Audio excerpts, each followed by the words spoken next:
Just hold. No, there we go.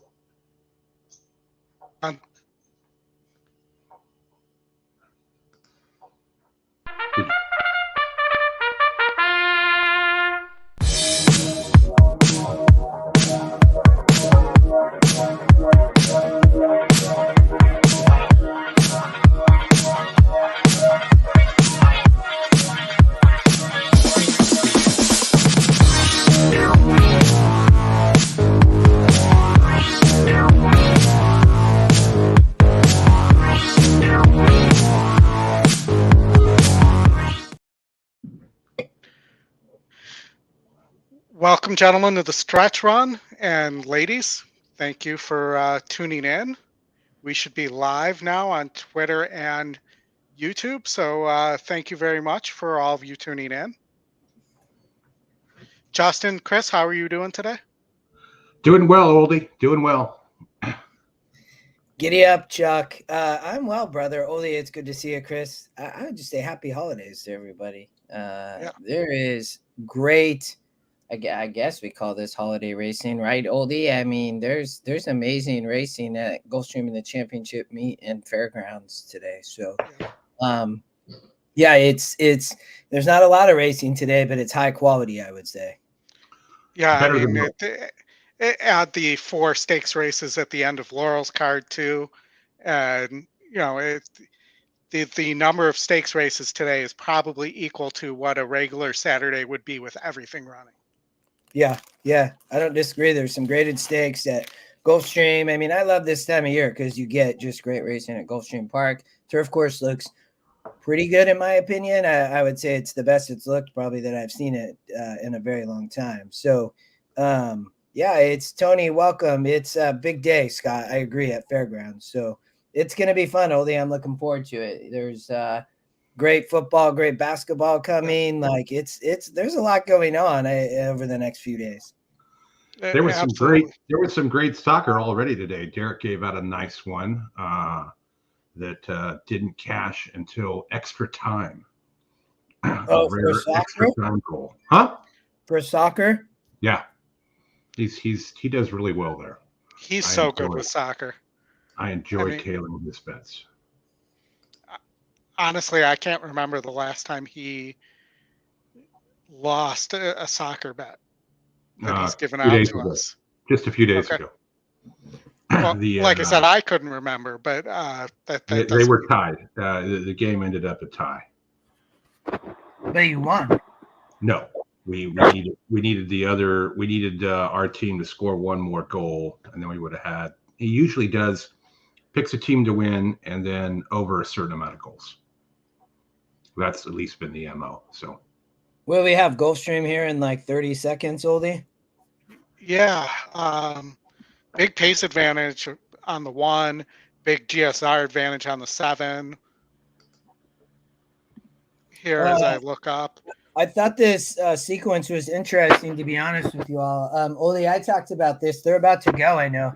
I love the 1 horse in the next race with the Luis Saez on the turf, but I thought the first part, I didn't really like this race or race number 7. So, you know, I was looking at a pick 3 of spread, single to 1 in the next, and then spread up. And they're off. Well, they forgot the jockey and on the unseating 7. the rider was so as good as the GSR is. Away quickly with the great Toscanito moving up on the outside. Checking hard is Joe DiBaggio, and joining the top plate is Rebelde. So I always wonder when a horse needs to lead and something like that happens and there's a horse ahead of it, does it affect it like a regular horse with a rider on it? Inside for Paco to take the lead by a length. Obviously sped off. Would be the only thing I would say that might have helped it. It is obviously highly. Oh, well, there it is on the outside, actually. Half He's a mile. going a bit wide. Time was 23 seconds flat. The leader is I thought this was a wide open race, to be honest. That's good news. 6 is so far back. Joe DiBaggio back to 4th in Rebelde, and the trailer is self-taught.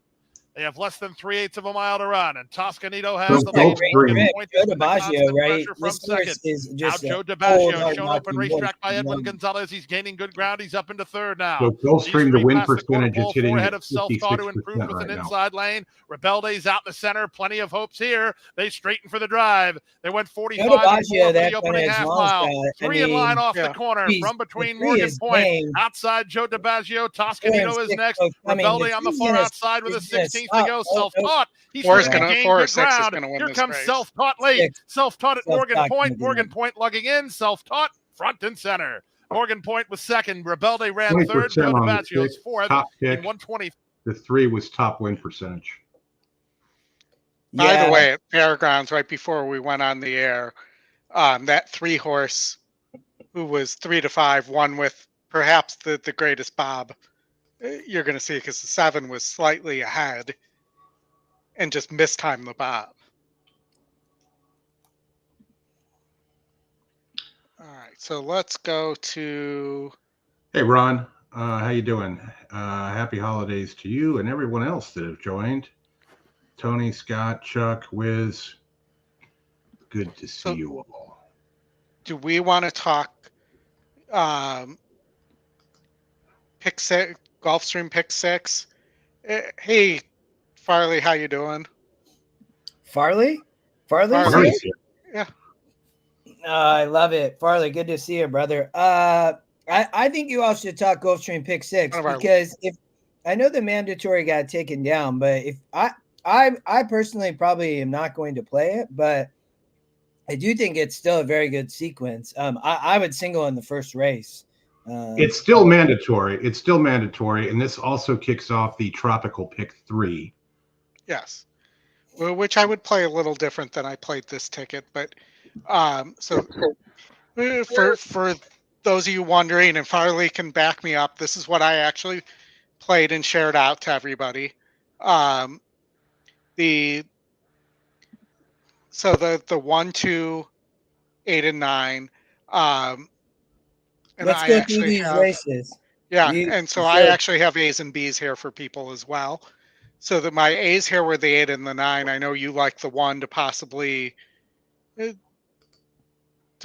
go gate to wire. Didn't mean to take that out there. There we go. And I think third time Safi just didn't run last time out on the synthetic, is getting that big GSR bump. So I'm assuming that's what you saw. Well, horse, you want all the changes that go on. Horse is adding blinkers, right, and adding Luis Saez. So I think Luis is going to have a great meet, to be honest, and I hope he wins the jock title over Irad, which will probably be tough. But, I do think he'll have a good meet. But, I mean, this horse is interesting because it hasn't been on the turf except going back to its maiden win, right? And if you look, Oldy, from a GSR perspective, this horse should be fine going the 8 furlongs here, right? So it's been sprinting on the Tapeta, and now you're going to add speed with a rail that's at 38 feet. And, you add Luis Saez to get this horse out of the gate. The 3, I think, could mess with the 1. The thing is, I think Saez gets the 1 out and it's very fast. The 3, I don't know if this horse is going to keep up. The 3's removing blinkers, which I don't really understand, but I appreciate it because I really like the 1. So I think Saez just sends here. He's gone. I think he's wiring the field, to be honest. It's probably one of my best bets of the day, to be honest, of all the races that I looked at, only at Fairgrounds and Gulfstream and Laurel Park. This is probably the horse that I landed on the most, to be honest. So I also used the 2, the long shot. I actually like the 9 a lot here. 9's my single. 9's the single in my pyramid Tropical pick 3. Top GSR, right? I mean, that's Jose. 1 for 12, but is second EquinEdge pick. And it's currently sitting at 29 to 1. So the value there, or this hasn't updated. Let me see. Yeah, I'm assuming those 3 horses didn't scratch, so it just hasn't updated all the way yet. The maker horse. somebody put a ton of money on the 3. The 3's 1-9 right now. Now All it's right, 9-1. Just normalize. There we go. Well, I was just ahead of myself there, but you see here, my A's are the 8 and the 9, and my B's are the 2 and the 1 here. Yeah. Second leg, so I actually love the 3, who was the original long shot. Here, you'll see the 3 still listed here. I use the 7 as my B here, but it's 2-5 now, 7-8 instead of 3. I was not going to use the 7, even though the 7's 3 or 9 at the distance here. I think the 2 is very interesting. Having beaten 56 his last time out on the dirt, going 7, and is going 8 here. And I thought the 5 had a look as well. This race is brutal, to be honest. Like this is why I kind of struggled, to be honest. I'm gonna play the tropical pick 3 and bypass the pick 6, but I mean, English Bob, I think, is going to be tough, but this is a bottom level claimer. And the thing is, English Bob, it won 248, Oldy, when you look at this. So it's off the Safi claim. Irad does ride, second off the layoff, but I think this horse is vulnerable. And if you're not singling and you're spreading, to be honest, I think any of these other horses can win the race. I mean, you're spreading. You're not using that EquinEdge long shot, and it's only 2%. Well, because there was a late scratch. There was a late scratch there. The 3 was the EquinEdge long shot. Yes. I actually really like that horse for Breen on the drop. Yeah. But unfortunately, I do not like the North Remembers here. Low percentage connections. Good GSR though, but no real Who's dirt getting form the lead, to though, look in at. this race? I mean, they're like, I feel like on the dirt, we talked a little bit about this yesterday in the group, right? But on the dirt, going one turn, speed can be so dangerous. So, I mean, to be honest with you, like, I wouldn't be surprised to see Zayas wire the field or sit close and win on the 5, right? I mean, right. This why I struggle with this race a little bit. I mean, a horse like Rhymes Like Dimes is like been claimed nonstop in the last 4 races. And is this horse going to get the lead? I mean, is Rio sending? I'm not sure what's happening here. I mean, who is getting the lead? English Bob? I mean, is Irad just going to go to the lead? I don't know. I mean, that's where I really struggled, Oldie, because I think that any of these horses can probably win the race, maybe other than maybe the 6, or, I mean, I don't know. Again, I'll stop talking, but that's why I kind of struggled here at the pick 6, because I struggled to like narrow in on a couple of these dirt races. So, yeah.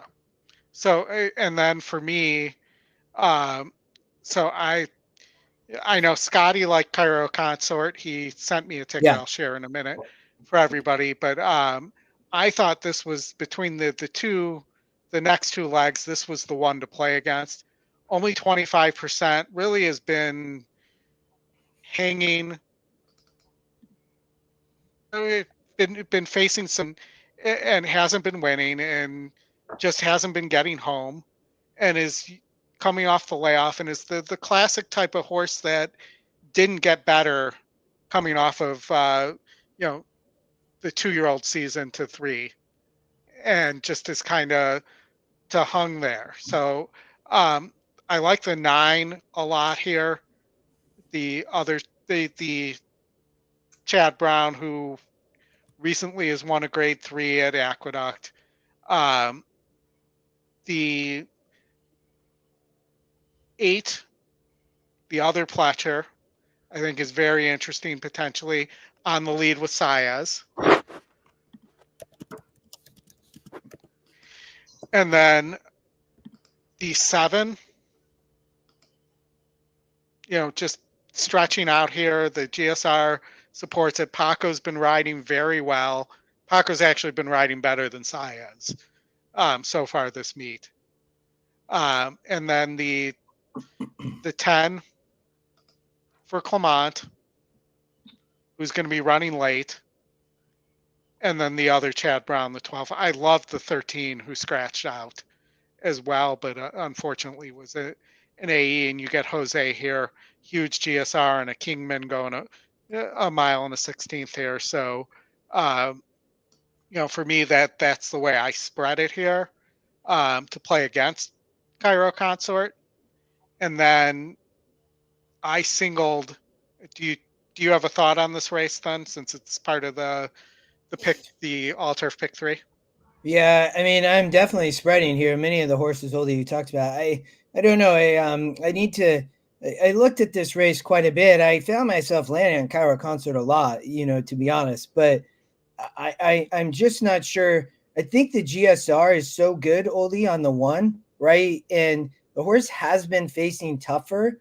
And if you look back, right, at the Appalachian, and I don't know the name of that race at Gulfstream. What's the name of this? The grade 3 back. But I mean, this horse ran amazing. And I get why you say, well, it didn't really progress maybe as a 3-year-old. Well, the horse did, but to be honest, it's getting back into stakes company, which is going to be extremely dangerous. I mean, they are at least putting the horse at the right spot, in my opinion, coming off the layoff, and it won the Ginger Brew off the layoff about a year ago, right? So, I mean, in a 70. So I think this is where the horse fits for Cairo Consort. I do think, to your point, though, I mean, there's a lot of value on the 8. I'm using that horse in the tropical pick 3. I will use the 9. I'll use the 10. I'll use the 11. So I'm spreading. I will even use the 5, right? So, that makes sense. I'm not a huge fan of the 12, and then I might play a more narrow ticket also on the tropical pick 3, where I play a little bit more honed in. But I would play my first option of the ticket. I probably spread here because I'm singling in the first leg. Right. Who are you singling, Justin? Say again. Who are you singling in the first leg of the tropical? The 1. Wow, wish. I think that Luis is gonna wire the field. It's the first race, right? Here, race 6. Yeah, I'm singling the 9. Okay. Yeah, your 1 versus, or your 9 versus my 1. Coming off the pace. And then I'm single to the 4 here. Intrepid Daydream. In excellent form. Granted, it's moving in from Laurel, but has beaten 74s, has beaten 72s. I think that the biggest threat here is the 1, who, if they go too fast, could sit the trip. I didn't like the 5, the second choice, at all, and the 8's could be dangerous on the lead as well. Yeah, I mean, we got Laurel. We got Laurel coming up in 2 minutes, by the way. No, okay. Let's stay here though. It would be my only 2 cents. Like I think it's my only 2 cents to that, unless you all want to cover Laurel, is just I think there's great racing in these races. Whether you play the pick 6, everybody, you play the tropical pick 3, or you play verticals, right? I think I have a few vertical plays too, Oldie. I think they're interesting, but absolutely, yeah. But I mean, I get the single. I looked a lot of it. Intrepid Daydream. I won't talk a lot about this race. I think that it could be tough, Oldie, coming out of Laurel. I just thought this was a very competitive race. Like, again, I struggled really to narrow here. My Destiny, I thought, was a really interesting EquinEdge long shot. This horse really does need to improve, right? It to compete here. But, is a winner, right? So I think that horse could come through and all of a sudden win a grade 3, to be honest. The horse is working really, really well. At the same time, though, I agree with you on the 1 could win the race, Oldie, but I get your single from the 4. I do think the 1 is a little bit interesting on the pace on the front end, right? But the 5 is going to be up there too. So it's a competitive race. I wish you luck on the 4. Yeah, and I think the 8's a little interesting on the lead, but again, like you said, the presence of the 5. Well, it's Irad and Jose too, right? Yeah, well, and then you have the 3, who's kind of from a pace standpoint, your wild card. Well, and Irad and Jose are going to be up there on the 8 and the 5, right? So yeah, I do think, the 4 could sit the trip, and just be the best horse in this race. So yeah. Just a quick heads up, they're getting ready to go to the gate at Laurel. I know we're not going to show it, but the EE second pick is 11-1. Well, we can go there. Like, that's a good call. Oldie, you should show it. If Chris, if you caught that, like, I'm all for it. You should watch it. I mean, those are great angles when you find second picks, right? What horse is it, Chris? The 3 horse. Okay. I'll take a little bit of that. 9-2 on the EquinEdge morning line too. I mean, you're getting amazing value either way. It's the top win percent too. I mean, you have top win percent EquinEdge long or second pick, and like, yeah, I put what's the exacta here? 3-8. 3-8 is $16 for 8-3. And 3-8 is paying 35. So why not a 4-3 then? Yeah, I do agree with the 4. I'm playing a 3 over a 4-8-10, and then I probably somehow try to save with the 3 too.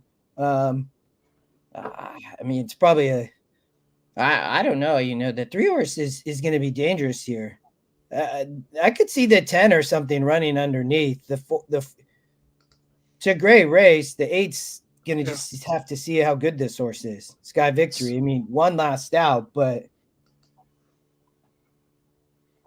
And it is Sheldon Russell and Brittany Russell. And they're pretty deadly together. Off, I'm a cutie pie. Down to the inside for the lead with Beachfront Breeze. Sharp Eyes mixing it up in between them, and Sky Victory. Ran 4 to the lead, man. The ones Shake It Baby just out kicked about 4 lengths from the front. You're going to find it tough. Or the 3 at least didn't have to race in between with the 4 there. Cutie Pie and Sharp Eyes. They're nose to nose for the lead with Beachfront Breeze and close attendants on the outside.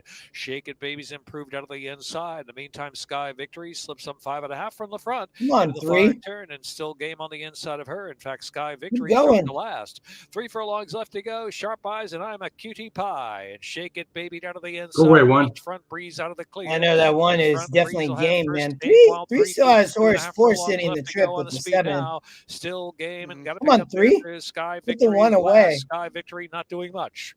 Top of the stretch, and it's I'm a Cutie Pie. 1's tough, man. Come on, 3. Eyes to the outside. Down inside is still game. Well, the play was the 1. Shake It Baby. Beachfront. And the 10's gonna. Left to go. I'm a Cutie Pie. I told you that 10 was gonna run, man. 2.5 lengths was still game down to the inside. And the 8 didn't run a lick. Not a single lick. Cutie Pie. I'm a Cutie Pie. The winner with Carlos Lopez by 2. Well, still game of the inside. Yeah, that's gonna pay well. I mean, 1-10-3. I mean, my gosh, that was the 5-1 over 15-1 over 9-1. The 4 or the 8 or the 7, none of them ran. Man, all the favorites. Yeah. All right, so back to Gulfstream. We also have 2 minutes to Fairground race 4 here, but back to Gulfstream here for the pick 6. I thought this race was very interesting. I think the 5 has a chance to route here, but I don't particularly like the horse. I think this sets up well for the 7 or the 6. The 6 I think is really interesting here. Just has missed the last 2 times out. Prefers dirt. Won the Mucho Macho Man at the beginning of the year. And just may get a trip here. And the 9 has the 4-star work. Did win the grade 1 on Dubai. I think it's the Golden Shahan, which is the big sprint grade 1 as part of the Dubai Classic Day. So, didn't really come back all that sharp from Dubai, which is not all that unusual. Coming off the layoff is working huge. I think this horse is really dangerous. And then I think the 7 could just could get a perfect trip here, and has been facing better in grade 1s and grade 2s. Yeah, it's I thought this was a tough race. I do think the 5 Hurricane J could wire the field with Irad Ortiz going 7 on the dirt here, to be honest. I think this horse is the pace of the race. I mean, I don't know. Today, watching this card, I found myself on a lot of horses on the front end of the pace, just on the dirt and the turf. You know, the rails out on the turf, the dirt yesterday. I mean, I think this, the horse is going to be dangerous. I think on the front end, I really think Hurricane J will be. But I don't. Would you use here, Oldie, in race 10? Not 6, 7, 9. I don't think this will be one on the front end. I think the 3 too. I mean, is interesting. I just didn't think this. And then 9. See, the problem with the 9 is. Oh no! So who's riding the 5? So my problem with the 3 is the 3 it appears to be a horse for the course at Parks. It is not run. Yeah, I don't disagree. Not even close. The thing is, I don't think this is a great race. I mean, Long Range Toddy shows up here. I mean, is a little bit interesting coming off back-to-back wins. I'm like, well, you're in form, off the layoff. But, I think this 9 is the most vulnerable horse that I saw in any of the races, to be honest. I think this horse has a lot of layoff lines. It is working well, Oldie. I know that. Comes out of the grade 1, grade 2 losses. I think this horse is vulnerable. It's stretching out from 6 to 7, which the GSR says fine. I just don't know who get here. I mean, is this horse going to get back to that form that was amazing? Or is it going to be in a tough, competitive, grade 3 at Gulfstream here? I mean, the horse did win at 7 in the Mr. Prospector right here a year ago. So from that perspective, but I don't know. I could see this setting up for somebody coming off the pace or the 5 wins on the lead. But I get the 6 and 7. I really do. So, they're good prices. I hope one of them wins. Yeah. Well, I also tell you there is an objection. The 1 on the 3 on the 1 at Laurel. Well, we saw that in the stretch. I mean, the 1 kind of came out and the 3 had to move, but it didn't matter in my opinion. It didn't. I don't think it cost the 3 horse a spot because the 10 was going to get second. I would say leave it as is, in my opinion. But I'm not a steward, so I struggled with this last race. I really thought at Gulfstream that the this is why I'm singling in the first leg of the Tropical Pick 3, Oldie. This race is brutal too. And I may have mispunched mine too. I missed the 9 horse who I actually liked here, but what's the denomination in the Tropical Pick 3? Is it $3? Yeah, it's a $3 Pick 3. Okay.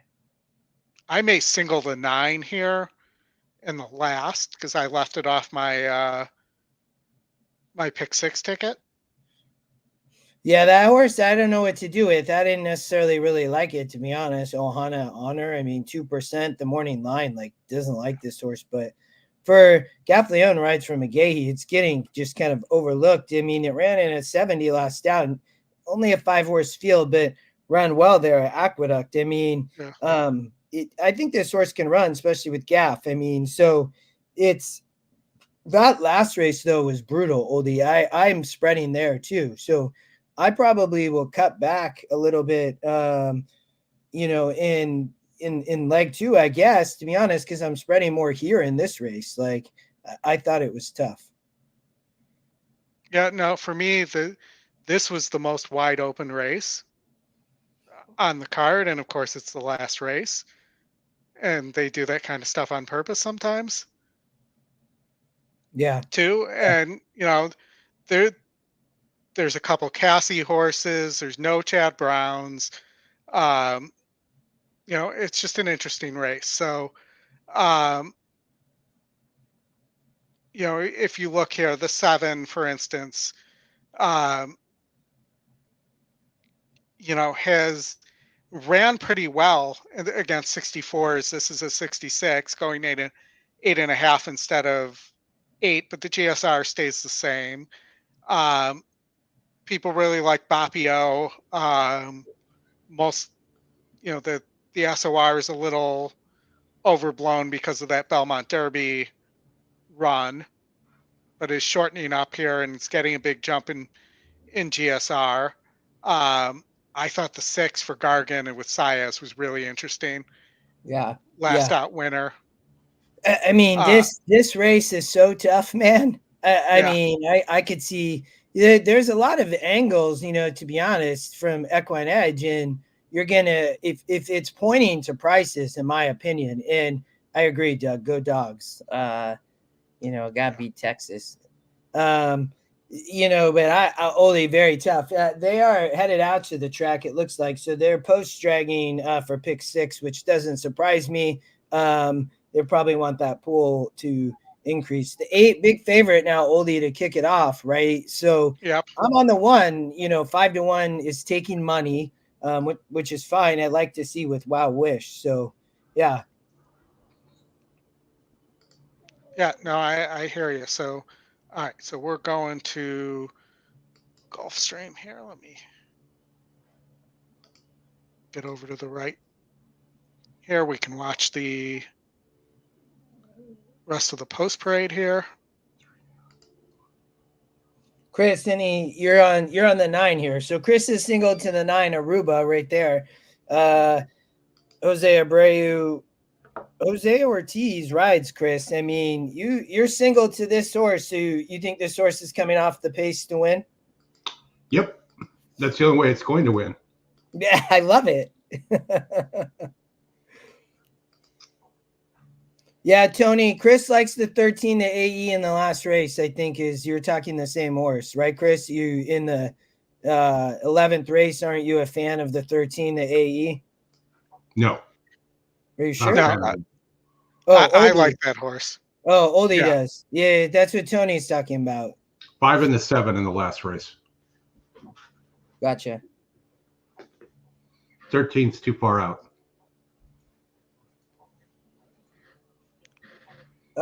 Yeah, I can see the post issue. I don't disagree with you at all.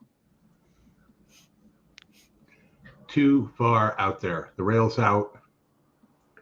Well, yeah, I mean, that's the thing. So the rail, it's probably the furthest, 427,000, the Rainbow Six. So great pool still, to be honest, for a sequence like this. I could still see this paying extremely well. Well, and that in there, it doesn't have the 45% takeout either. Yeah, that is nice. I mean, that's a good from a betting standpoint, right, Chris? Is very important. 15% today. Yeah. So that would be the only reason to play it. But again, these things for me are just gimmicks, and I'm not falling for the gimmicks anymore. 6 races, too many races. The first race is always the gotcha one, so you can play the pick 5. Yeah. We'll watch that 13.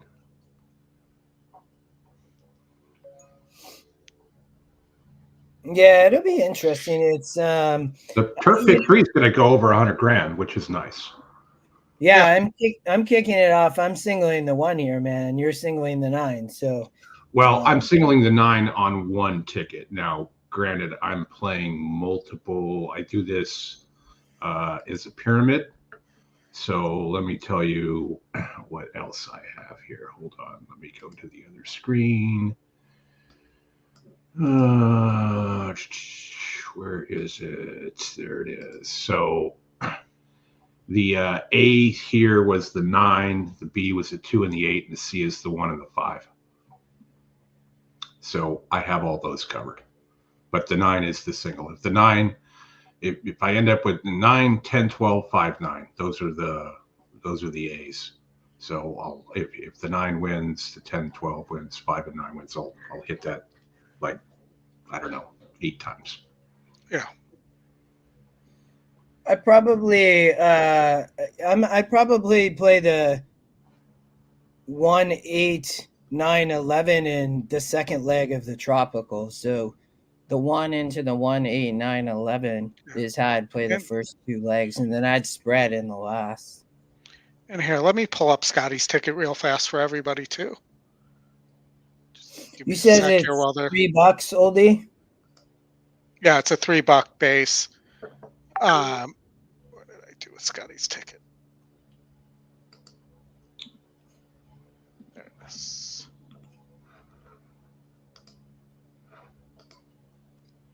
So that's Scotty's ticket for the pick 6.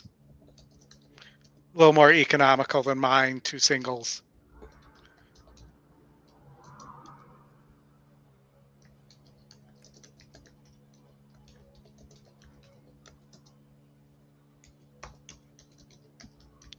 All right, let's get back to Gulfstream. Still circling. Jake is alive to all in his Fairgrounds pick 5, which he shared out on the Stretch Run chat, which is open to anybody. You don't have to be a subscriber or anything like that. Just go to Oldie's Twitter and you will find the link there. Yeah. And I'll add my tickets alive there to the 2 through 6 as well.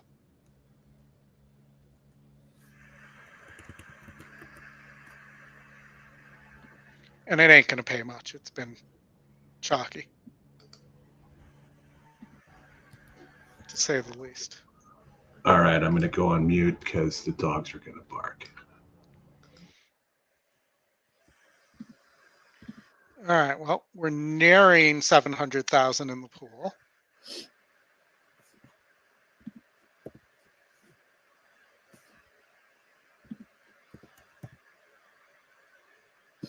All right, Oldie. There, I played my tropical wagers. pick Rainbow 3. 6 pool getting ready to blast past $250,000. The tropical turf pick 3 over $100,000. Lots of money to be won here, and good pool, man. $100,000 for a pick 3 like that, where you know if you can beat the favorite. I'll get Chris and I are both trying to beat obviously the favorite here. You know, so I did use the 8 in a couple other tickets, but the 9 is the main one.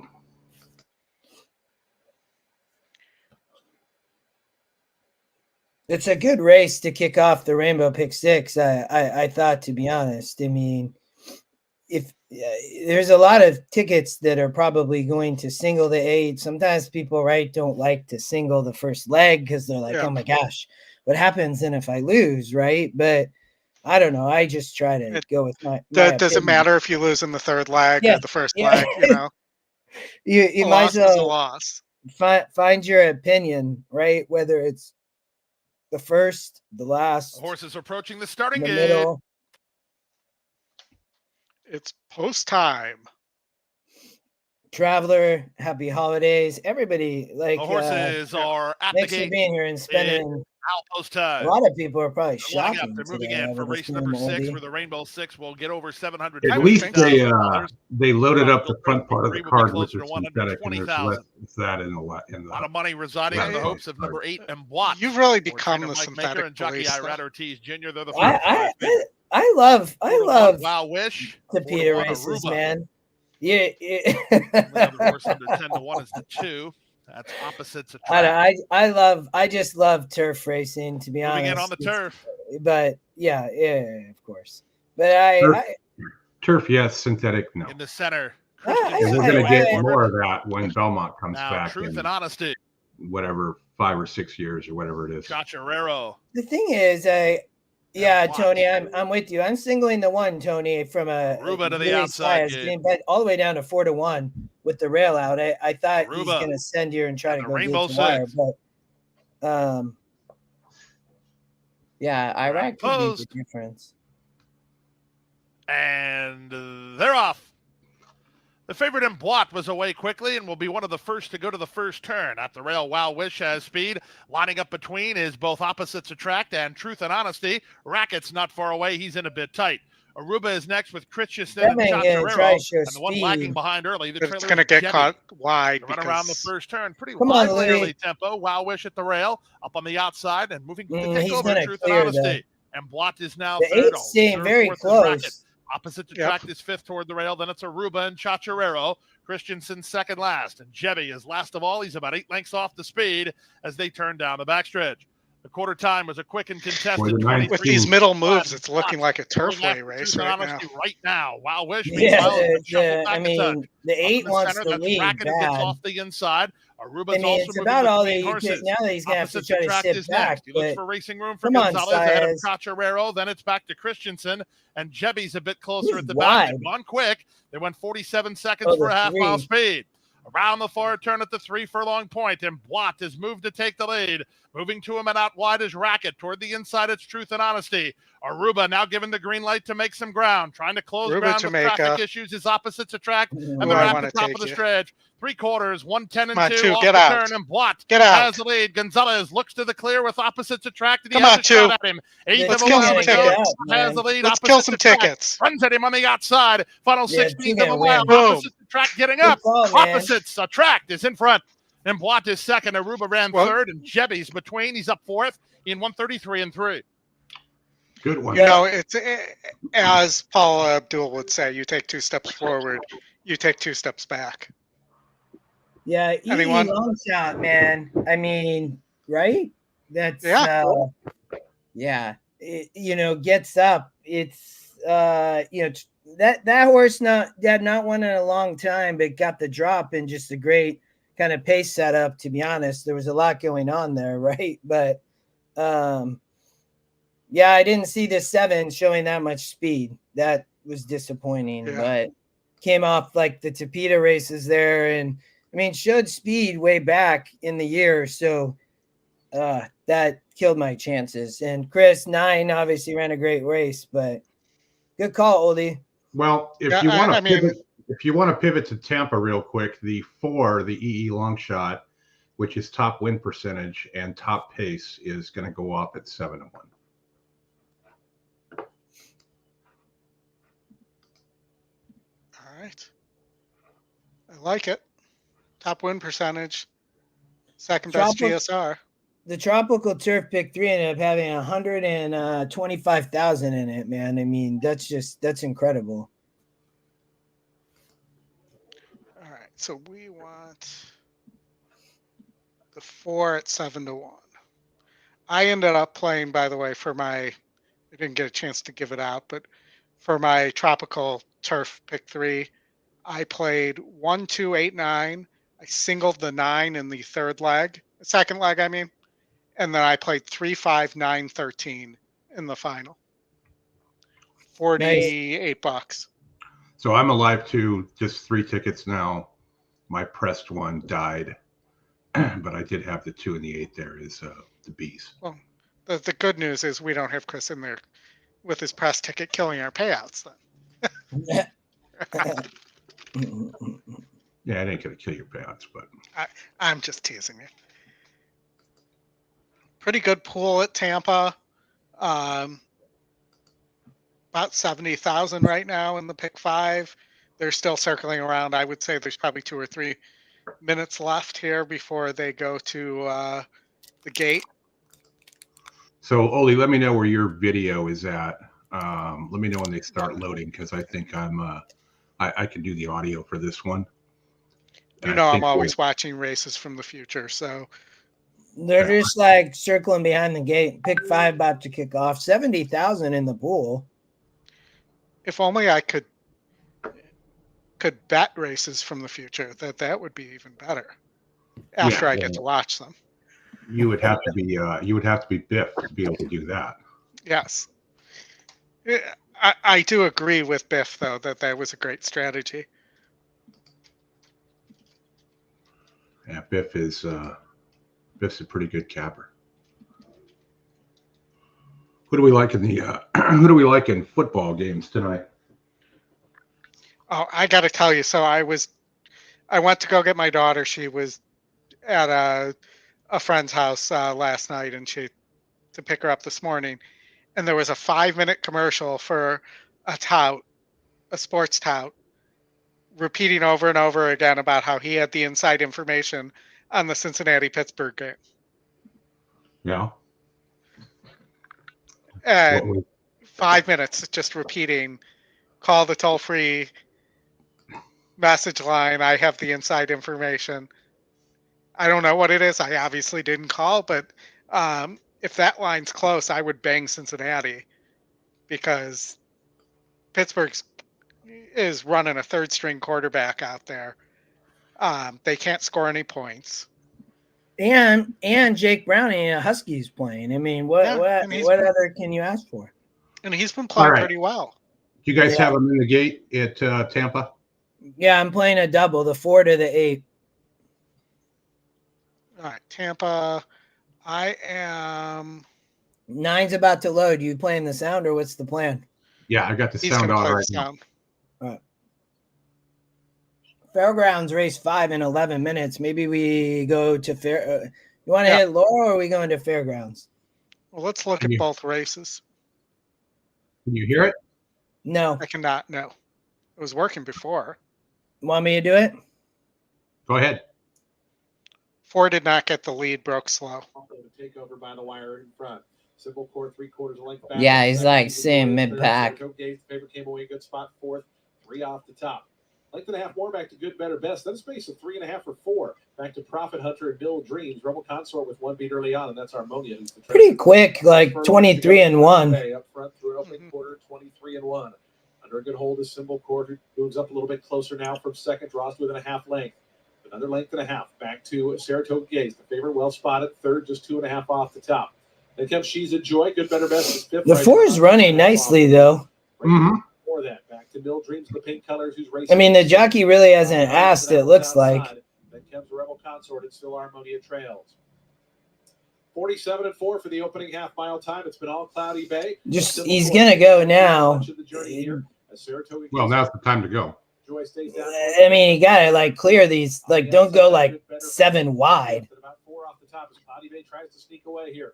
Cloudy Bay in front. 6 got, obviously, a much better trip. Got some horse. I'm not sure if he's going to. If 4 done, 5 might get there.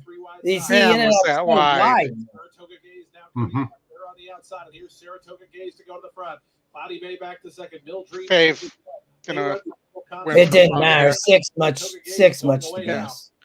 So why not? So I know we're live in the pick 5 at Fairgrounds, but sorry about that. Hold on, I need to reshare this out. I don't know why I just did that, but it happens once per show, pretty much. You played early pick 5 at Fairgrounds? Yeah, I like some stuff there. I thought Bourbon's Fault would be interesting in this next race, to be honest. The 5, the first-time starter, I know there's a lot of talk on this horse. The horse is taking a ton of money, Oldy, which does not surprise me. If I watched the video of the work, there's a lot of talk about the 5 horse, I would say, though. Yeah. But I don't know, to be honest, if the 5 is, I think the 6 could run well, to be honest. It's an interesting race, I would say. Colin, good to see you, brother. Happy holidays. I'm putting together a late pick 4, a small one at Laurel here. Okay, you're gonna go to Laurel? That's next. Yep, that because it's an all stakes late pick 4. The last leg is not stakes. Sorry, they moved that around. But I kind of do like this 4, who's 39%, 5-2. Help if I added the screen, wouldn't it? That the system wants to single this 4 horse. Top pick, 39%, 9-2 on the morning line. second best GSR. Does look like it just misses every time though. That would be the only exception. Let me look at this first race. See if there's a single here, possibly. Hey, Steve, welcome. This is the day. I single the 5 in race 8, man. 5 in race 8. That's my play of Laurel for the day. See, I like the 8 a lot in that race. I get it. Like I'm with you, but I'm playing the 5. Yeah, that would be Luigi's. I was looking Luigi's Spirit would be my pick. Steve, welcome, brother. But you use the 5. Yeah, use the 5, I would say. You gonna single the 8? No, I'm not gonna single the 8. I'm actually leaning towards singling the 10 here. What about the how much Horse time loves to win. Oh, they're loading, about to load, FYI. Yeah, I don't know that I'm gonna get it in, but I need to make this. The first time starter too in the last race is interesting. I would tell you that horse is 16%. Toledo rides here for that horse could go. I mean, they place it at the right spot as a claimer, I would say. I don't think I'm going to get this in, so I'm just going to play $20 to win on the 10. You singling the 10 here in the first leg? Well, I would have, but I'm not going to get it in time, so I'm just going to play the 10 to win. You might. I mean, they're messing around back there. I don't know what they're doing.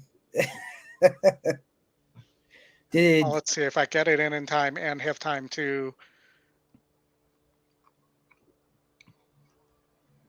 I'm on the 10 too. Sound on. The 12's just getting smashed. The 3 that EquinEdge long shot, it looked a little bit interesting. The 10 I could see, right? I mean, that horse taking a lot of money. I mean, this is a competitive race. The Day.Both Stakes. He's my honey badger flying out of there first with dollarization up on the inside. And Cowan hey, has Razor, speed thanks too. for joining. So Cowan now in no sense is moving Merry to Christmas. as part of the speed mix. I thought this race was going to set up perfectly for the 10 in terms of outside is Cowan right off the pace scenario. Third. And factor it. I mean, the problem, I could see maybe the pace hold. It'll be interesting here, to be honest. Left is settled about the 3 path heading for the far turn with less than a half mile to go. I thought the 3. That's. I mean, I mentioned it just briefly, but it's dueling big time with Alfred the James 4 as they round the far turn. They are so far ahead, man. Greeley and Ben and Nico trails the a 12's looking really dangerous right now. 0.43. They race somebody's coming from behind. Now. And it's no sense on the outside. Coming to grab a lead from He's My Honey Badger, who's next as they turn for home. Factor it in is on the outside for Between Horses. Here is Cowan. Cowan's produced Between Horses with a big late kick. Half mile 8, man, is just going. Come on, Ted, get up. Get up. Outside. Come on, Ted. Comes Greeley and Ben. Get up. Greeley and Ben. Didn't get it in time, but I did have 20 to win there. What a racehorse he is. That's a great call, you guys. I mean, you read the pace perfect. Both of you, the single there. Razor, welcome. And we would have been a great start to the late pick 4 there had I got it in. But you only had to get one winner. Yes. Well, that's what I was thinking. If I'm going to spend $22.50 to single that horse in the pick 4, why don't I just take it at take $20 to win? Well, you always have to bet your single. So if that's where you were going to single, you're better off just always placing the win bet first if that's your horse. You know? Well, that's what I did, and then I didn't get the pick 4 in time. Yeah, but that's okay, man. You get the win bet, and that's your single. Yeah. Like, I mean, so that's $100 in my pocket. So yeah. More than a good bet, man. More than that's actually a pretty good sequence. Yeah, I know what I'm saying. There's the 2 in the last and the it was the 5 horse in one of those. Yeah, the 5 horse. You like the 8. We'll have to come back to those races, Oldie. It's good. Yeah. Those are great stakes races.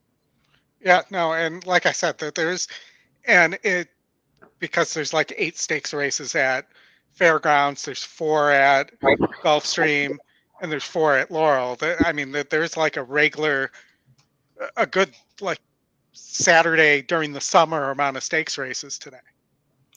Well, Fairgrounds is in 1 minute. I thought they were maybe even quicker. To be honest, it's it's a maiden for 2-year-olds.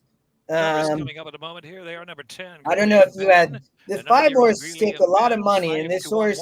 Did either one of you watch the work on the 5? Number 4. I did. I didn't get to watch it, but I did use third 8. But Chris, I mean, what are your thoughts there? I mean, it obviously they was facing a very fast sprinter. That horse, I don't disagree with the work note that I would watch for the horse it worked with to come back, in a race sprinting. But I mean, they were just talking about mainly the 5, which was Mo Running was the horse it was running against, right? But is this horse, which was a Brad Cox horse, is this 5 horse then, I mean, is it going to be able to like stock off the pace? Is that what you think is going to happen here? I think so. I like the 3 and the 5 here to run first and second. That's the box I'm going to do. And that's enough for me for this race. Yeah, I think the 6 wins this race. The 6? Today's French yes, the 6 Scots would be proud. Actually, I believe won the second lifetime start. 25 wins. Pull up a screen here for everybody. The 8 is first time starter with second GSR at 21-1, and the 5 is the other first time start 73 GSR. 6 actually won this race in the slop, was DQ'd to second. Yeah. Where you're getting 6-1 on the horse now, which you never get. 3's the long shot and top win percentage. I'd play 5-6 here as my exacta. They're loading. You want me to keep the sound on? Sure. Yeah, this is a great race. I didn't really. I mean, I thought the 5. Yes, I don't disagree on the 6. I don't have a huge opinion here. I did think it was a great race, though. The 1 could just wire the field, to be honest with you. But I do think the horse is too cheap. Probably would be my guess on the 1. And if you had the 9 getting the lead here, or the 1? The 1 gonna get the lead. I just think the horse is probably too cheap, would be my guess. Right, it looked really cheap to me. Yes, I don't disagree, Oldie. As long as the 9 goes with it, I think we're even token pressure here. So 5 gonna sit, perfect trip, which, Chris, this is what you kind of hope the horse gets. Sit off cheap speed. Good Lord. And 18-1 target as they move toward the far turn from Funny Flame staying right there with Good Lord. Bourbon's Fault. See, the 3 might have horse, but he's got nowhere to go. And Just a Freak is fifth in between horses. 5's hung wide. To Mosaic Man, who's 6 from the front, while 2 clear. I mean, race wide pretty much the whole race. And finally, Ice Wolf. Half mile in 48.2. The 6 just going to sit back along with the 4, who the 4 and 6, in my opinion, could be dangerous. Funny Flame right there for Jose Guerrero. Here's Funny Flame, who's on even terms with Good Lord. 6 going to go wide, but has horse. The 4 got horse too. Yep. The 5 done. Extreme outside. We trail back to Be Synced with King Anthony and finally Ice Wolf. 6 gonna win. Oh, maybe that horse wants out bad, and 6 not. 4 might win because of that, though. The 6 is gonna win. I personally don't believe that the 2 has much to say there. The horse is done. It's Mosaic Man at the finish. Wow, that 9 was game though. Well, you talked about the 6, right? Yeah. That was the horse. But keep in mind that horse has already been disqualified once. It's I think that horse, we'll have to see the head on. Well, the outside horse has to relieve the pressure. We all learned that. So the thing is, the horse has the I got you, Chris. The horse has the position in the stretch, in my opinion, and the 2 wanted out, and he was not going to let the horse out. So right. I mean, I think the 6 wins for fun if the 2 wasn't constantly done right now. I mean, the 2 was done, and it didn't cost it a position, in my opinion. But they were battling. But yeah. Florent Drew was on the 6, Scott. Okay. This is what gets me, though. There's no situation where there should not at least be an inquiry here.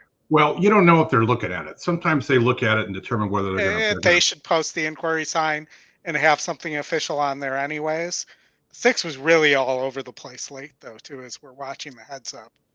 Yeah, but the horse was like just holding position and had a horse banging into it, and he wanted to win the race, and he's like, "Get out of my way!"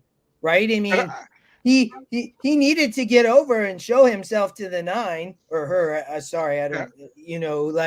I mean, in my opinion, right? So he was going to, so he's aggressive. I mean, he had to come over because the 9 was right there, to be honest. Well, and I keeping an eye on the other times here. We're 4 minutes to Gulfstream, so we'll go back there in a minute. Go ahead. I'll watch Gulfstream. I mean, Fairgrounds. Okay. But my only point on the 6 was 6 already won a race, and if and was DQ'd, the horse doesn't know it's DQ'd. So if it's going to move forward off a win, it was going to move forward off the win one way or the other.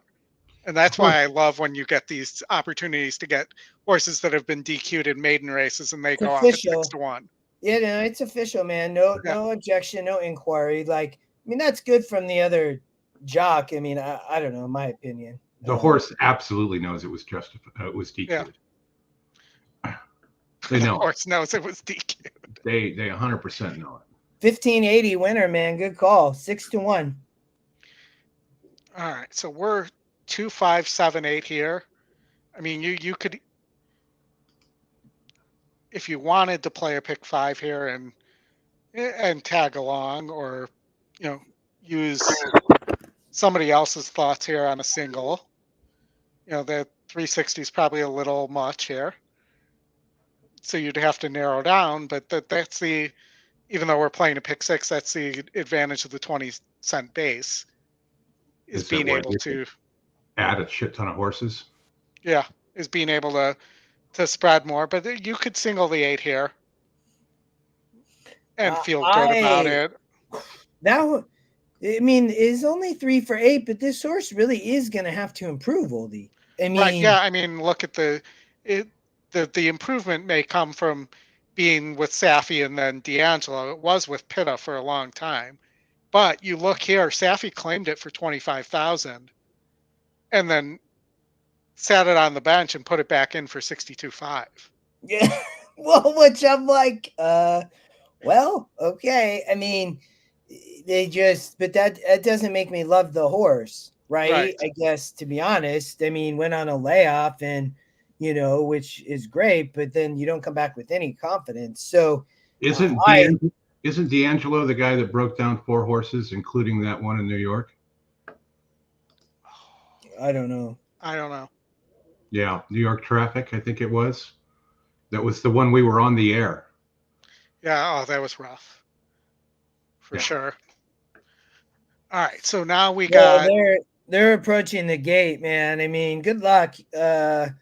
You are 2, 5, 7, 8. Okay. Yep.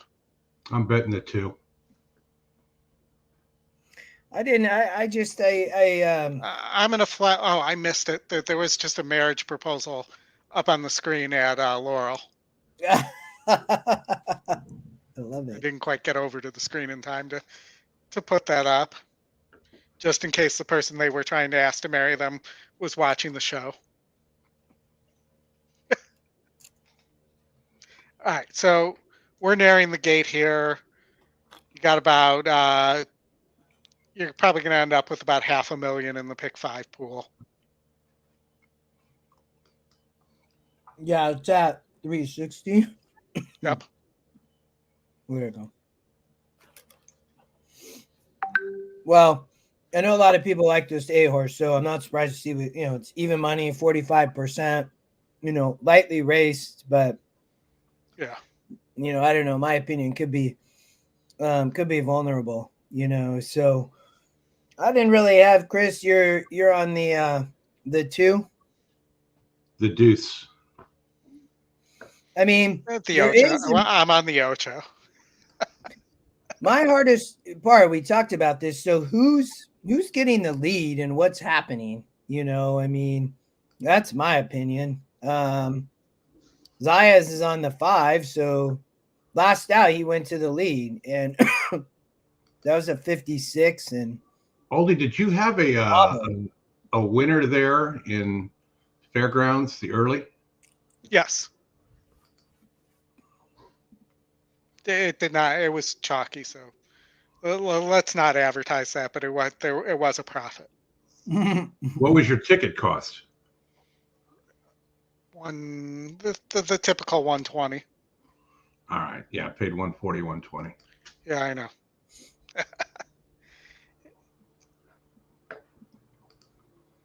There were a couple legs I thought that there were opportunities to beat favorites that didn't happen, but you still included the favorite. Again, I didn't know which favorite. And sometimes which favorite is vulnerable.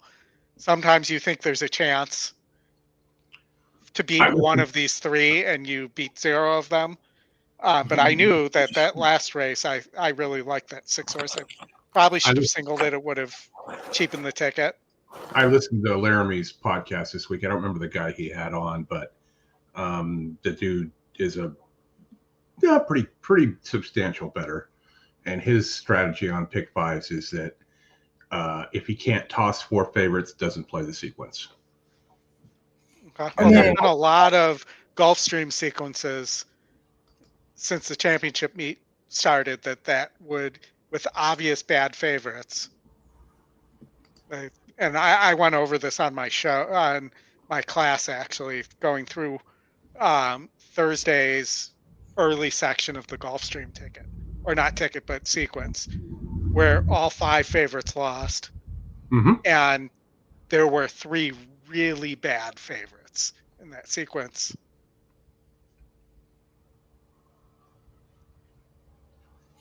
I'm on the 5 here. I guess would be my pick. Okay. The 5 at Gulfstream. Time for your wager. 7 start of the late pick 5. I don't think anybody really wants to lead, but this horse is the horse that wants to be on or near the lead, and I just think Zaya is here. I don't know. This is a kind of a wacky race, but I get why they put it in the pick 6. I just think the 8 has to improve a lot, to be honest. Well, and the 5 is proven at this level, and has just won 3 back. I mean, it did have Morelos, and now you get Zayas, who just rode. You asked what happened last out. Well, it did bobble, and it probably dueled a little bit. Was the favorite, so I don't think anything. If now gets out of the 2-0 and the 5-0, and I just don't see a lot of pace here. No, I agree. I mean that there's maybe Jaramillo on the 2. Yeah, I mean, he's best on the lead, so I don't disagree with you. He might show speed. I just don't know if he's fast enough. Right? Yeah. So, and I like Zayas. I think he can compete with these guys, right? He hits a 25% with this trainer, so he's 4 for 16. So, I think a race where the 8 could be vulnerable to cause the pick 6 to pay well, Oldie. So, yeah. I like that you is our at the gate. It's now post time. Lining up and moving in for race number 7, start of the late pick 5. Rhymes like dimes and boldness, the first 2 to go. He's been waiting to say that rhymes like dimes. Bullet. Now China Beach, then Burgee. From the outside, English Bob will complete the line.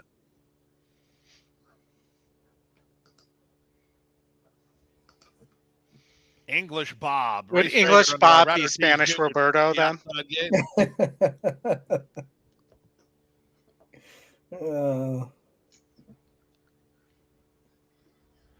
Took a lot of money here. Yep. And the 7th. And it is Irad, so he's just but man. Wow, the 4 hop. And they're off. Leaping that's in the air. Textbook. That should be the picture in the dictionary.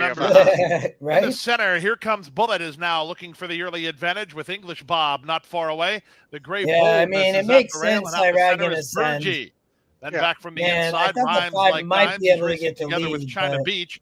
And after a terrible start, the North Remembers. The 5 hasn't been winning on the lead. It's been winning from this position. The odds-on favorite English Bob with a very easy time of it. He leads by a length while very comfortable. The quarter time, 24. Pretty slow, man. Everything going the way of the favorite with 5 furlongs remaining. Here comes Bullets in a flanking position in second. Burgie's in the pink on the outside. The gray is Boldness down at the inside. Trying to move closer after the bad break is the North Remembers. Just ahead of him, both Rhymes Like Dimes and China Beach. They passed the half-mile marker. English Bob is a well-rationed leader. He went the opening half in 47-4. Here comes Bullet, his second. Boldness at the rail and starts to go on an offense now. Here's Boldness moving to take on English Bob, who lets out a notch. Irad's in hand, man. Then Rhymes Like Dimes. China Beach is called to today. The North Remembers with a ton to do after the bad break. And English Bob still rolling. He has work to do, though. As you can see, Jockey Jaramillo has Boldness in the bit here. Who's looking for space? At the inside. From the outside, it's here comes back to Rhymes Like Dimes. They're at the top of the stretch. Boldness will have a stretch drive to get by English Bob. English Bob is still the target. Boldness runs at him from the inside second. These two kick on. English Bob is in front. English Bob. Boldness is game, but he's not getting to him. It's a well-rationed winner. It's 1-2. It's all aboard. English Bob. He goes down the road. I mean, Irad was every opportunity. He just wasn't good enough. Rhymes Like Dimes was third. Here comes Bullet is fourth. In the first 37-1. So, I mean, that's okay. 5-1 on the exacta there is good. Yeah, but 1-2. We right? got the bomb. So, we got a massive favorite. So now we need to beat Cairo Consort in the next one. The bomb. Which race did you get the bomb in? Well, it wasn't a bomb, but you know what I mean. No, I don't. I don't know what you mean. I mean 7-1 in the first leg, the long shot. Oh. We get some. There's some bombs coming. Yeah, you're alive. That's all that matters. Yeah, let's ask Harley, the chat, the YouTube chat. Is 7-1 a bomb? Can be. I mean, it could be if it was bet down. Well, no, that's not a bomb. A bomb has to be like 12 or 15-1. Yeah, I do agree with you. But it was still a nice winner. I don't know what you call those. What's like chicken dinners? I don't know. Yeah. Decent price to catch, but not a bomb. What do you think? We got this ended up spacing out much nicer than they had it laid out on paper. So now we got Tampa, then Laurel, then we got 6 minutes between that to Fairgrounds, and 5 minutes between that to the next at Gulfstream. So big field at Tampa. 6.5 furlongs on the dirt. Maiden claimers 25K. The favorite is the 1. Yep. Copper bound with Camacho aboard. Long shot with Macho Girl, which rhymes with Camacho. And also one of my favorite boxers, Hector Macho Camacho. 7-1's not a long shot either, John. No way. All right, so technically the long shot algorithm is anything looks at 6-1 at the morning line or higher. So 7-1 is a long shot technically. Tampa race. So what about the Ness horse here?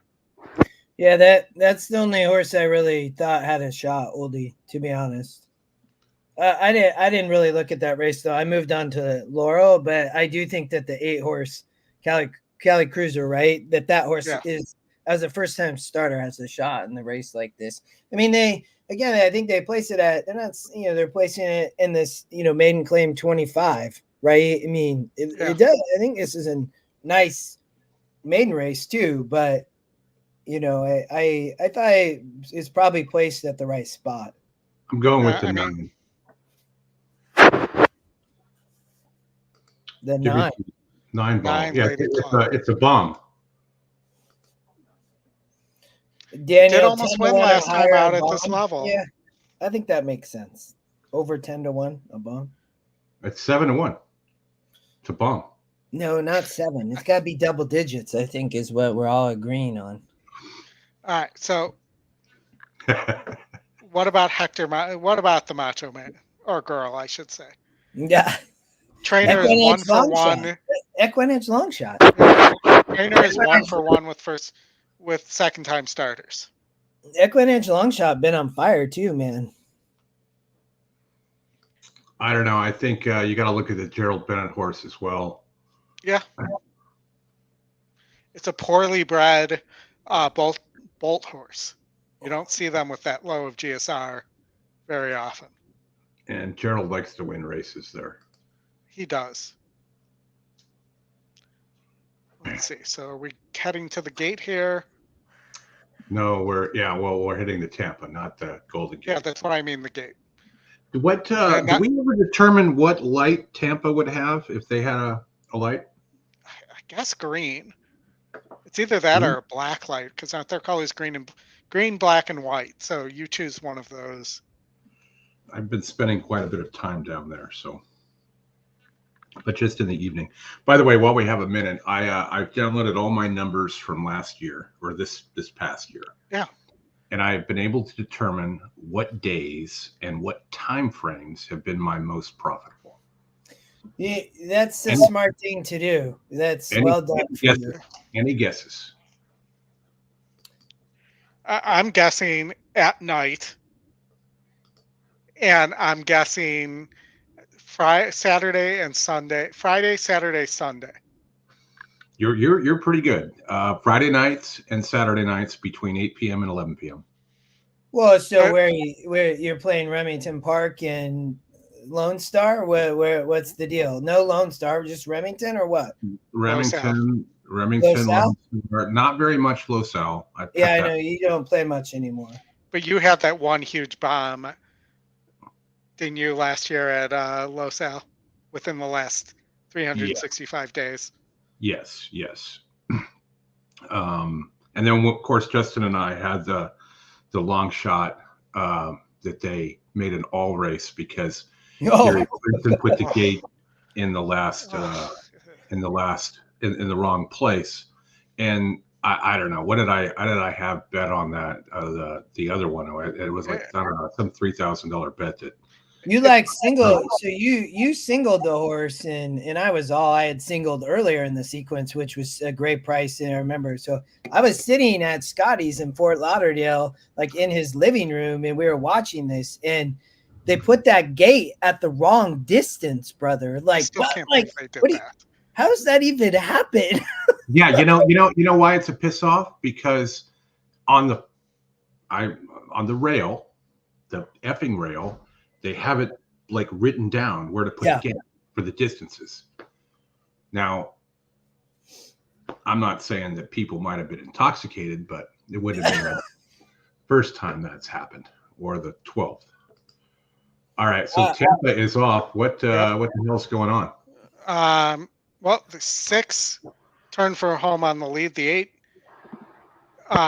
couldn't find a way out. The 1 is going to win for fun, though. It's going to go 1-6 or 1-9. 1-9. 1-9 is good. Thank you. 1-9. All right. So Laurel, you wanted to talk about, Justin. Let's go back to Laurel here. Laurel, the carousel. I did it again. That's okay. Do that? We have time. Everybody, we appreciate you being here. Hit the like button. Get some more winners. Hit the like button and then go to Twitter and hit the heart button on it. Oh yeah, is it streaming on Twitter, huh? We are, so you should retweet that so that we want a good Twitter audience. All right, so let's look again here. You should retweet that. All right. Laurel and Hardy Handshake.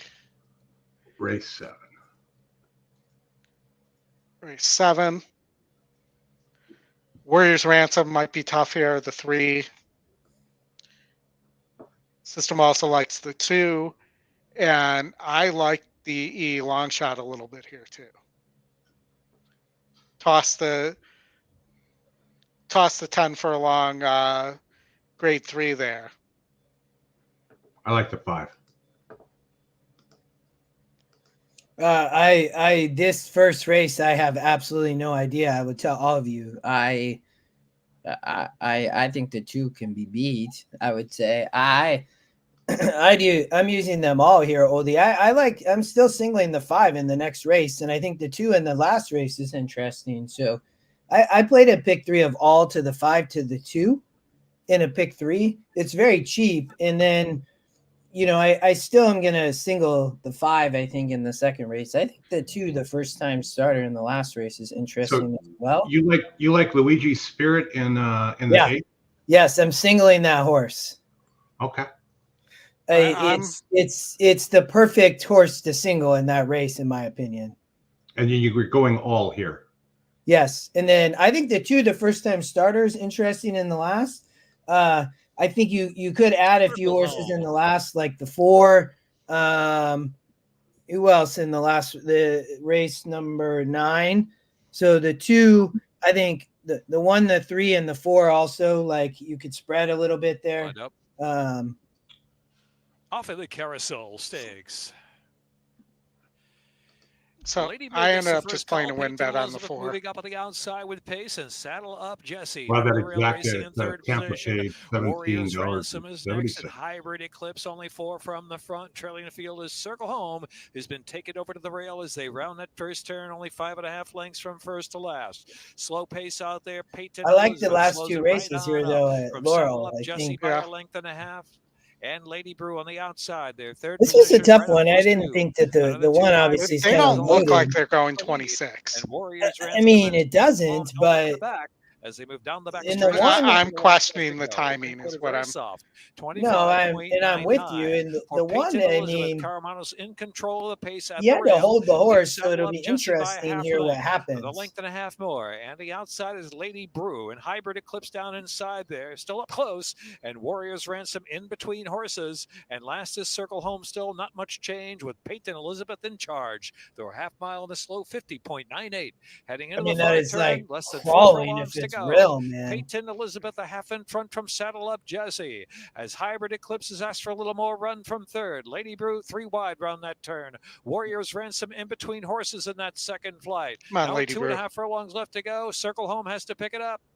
As they move toward the top of the stretch now, Saddle Up Jesse coming with confidence, leading the way, opening up on Peyton Elizabeth, trying to hang on there for second. On the outside is Lady Brew and Hybrid Eclipse into the stretch now. And it's Saddle Up Jesse asks for a full sprint home, and Saddle Up Jesse's in front by 3 suddenly with a furlong left to go. Hybrid Eclipse right off the charge speed into second. Lady easy. Brew had to steady just a tad, and Peyton Elizabeth with a 16th to go. Saddle Up Jesse and Jebby on Toledo. They're home free. So Justin, I played your pick 3, the all 5 and 2.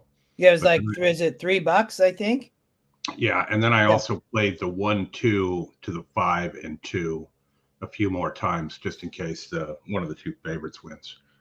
Yeah, no, I like I just think the 5 is interesting. Both those horses are very interesting. I think the double, you can mess around with the double. Well, we can come back obviously, but I love the 5 there. I just think it's a great play in a race like that. 2 minutes to go to Fairgrounds. Yes, and you are getting 4-1 on the EE top win percentage and first pick. Here, the Cassie horse. I wasn't a fan. I just could not. There's no way I can put my money on this horse and Florent Drew, and I think this horse is extremely vulnerable. My opinion, Oldie. Well, not the favorite. The 5 is the favorite. No, but the 9. EquinEdge has it at 5-2. Sorry, so I think on the EquinEdge morning line, right. Yeah, I can't do it. There's no way. I thought the 12 was interesting. It is a brutal post, I would say, but I thought Corey Lannery had a shot there. I thought the 1 was interesting. Wesley / Parker would disagree with you. So he would, and it isn't the horse I would put on top, but I thought the horse might run well. What about Bayou Magic, the 10 for Morales? I thought this horse is the top GSR, right? Yep, and good magic. Second off first off the layoff, but second time starter, like win percent's fine. GSR. I mean, this horse is bred, in my opinion, to go 2 turns on the turf. So it goes to 9 furlongs, right? I mean, I thought the stretch out could really help here, and this horse could improve. Yeah, I mean, the everything's pretty spread in this race, just in terms of prices too. I thought the 10 was interesting. I didn't love the 12, the 5, and I thought the 1 also is being overlooked here for Brandon Walsh, second time starter.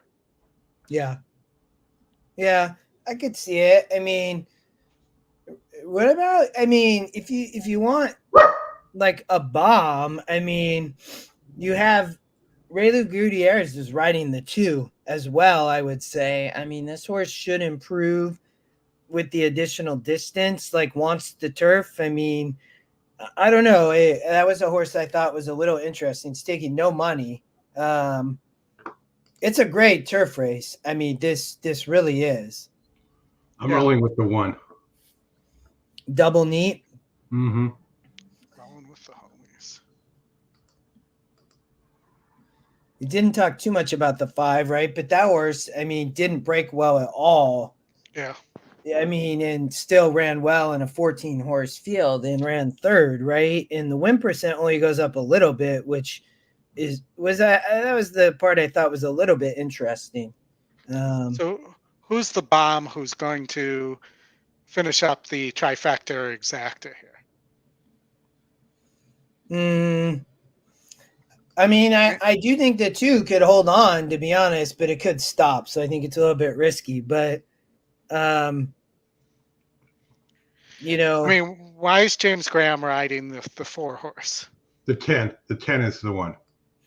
Well, I think the 10 can win the race, man. But you are right. You don't think the 10 can win. That'd be my top pick. Would be the 10. I'd put the 10 on top here. But yeah, put the 10 underneath. Or and I know this is a stretch, but how about the 6, who's going from 28 GSR to 41? Yeah. But that's that. Yeah. One thing I will tell you is don't use that angle at Turfway. I don't think though that horse is good enough, but Oldy, I can see using a horse like that underneath. I don't know if it's good enough. I think this is an okay turf main special, and that would be my only opinion on the 6. The 10 though, 100%. The 12 as well. I do think that horse can probably hit the board, but it's not a bomb. I'm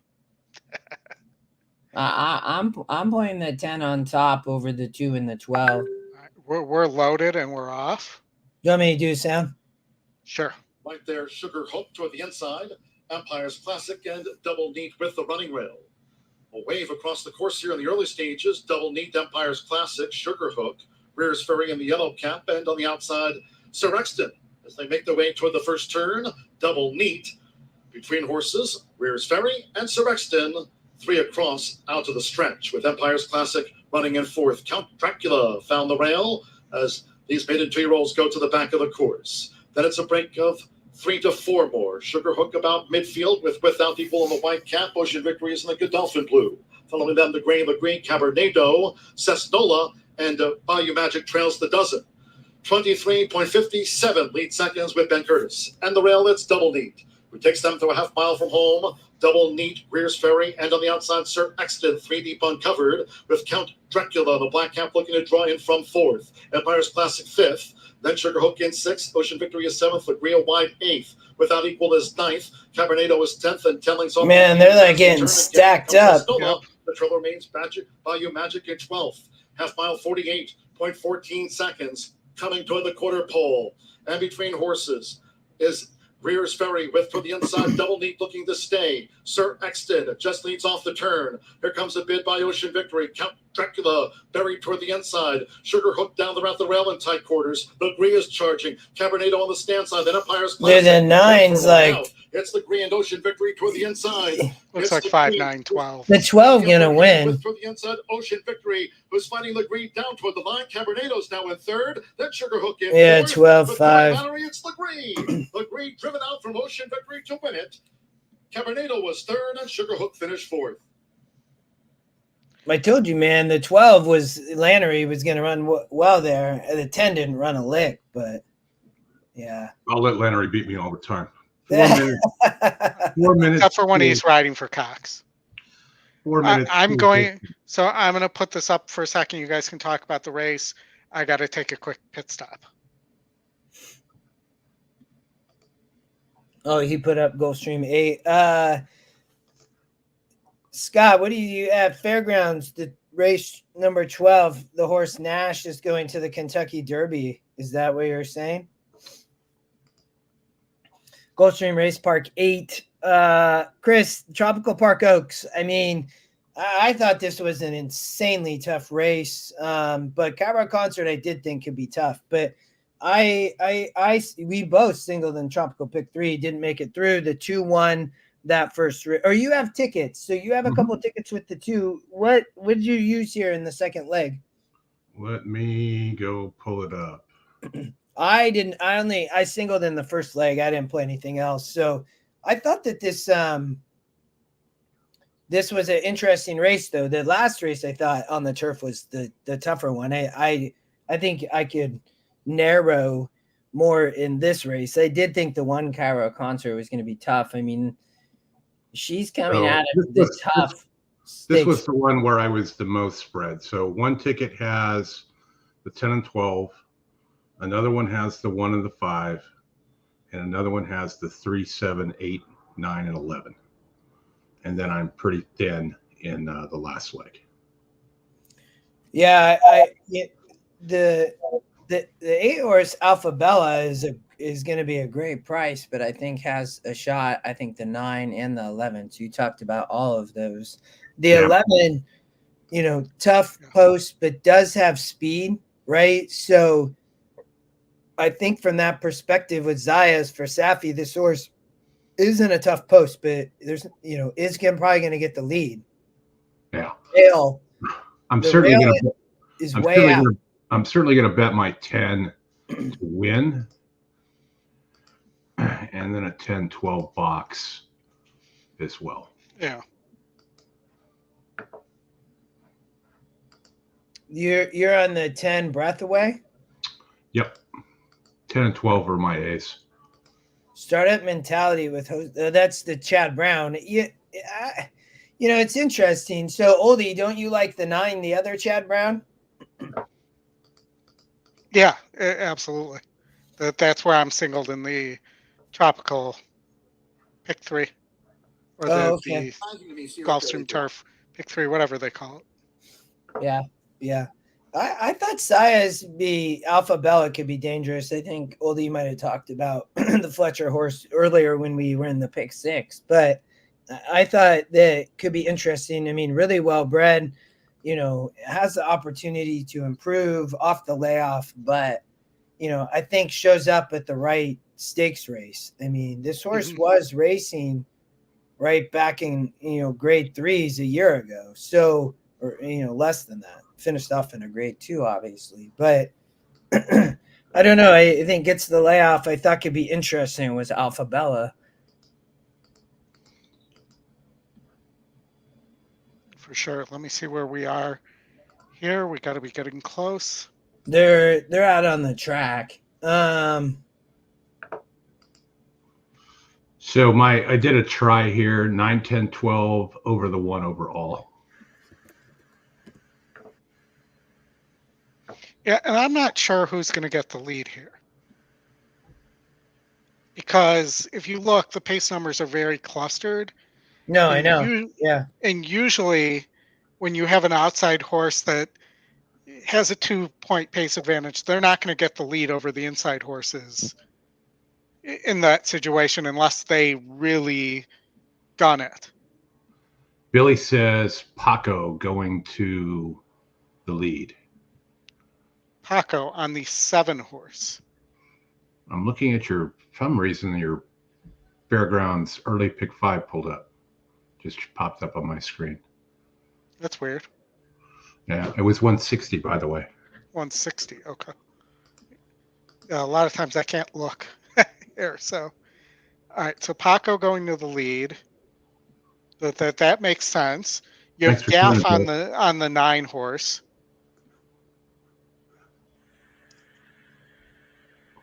And hit the like button, folks. You know, even the 6 is not impossible here. I mean, yeah, maybe with the GSR drop, that might have not been the horse I was thinking of. The 5 Zippity Doo Dah was, I think, who I was thinking of. But all right, we're gonna give it another roll of the dice here. They're still not on the turf course.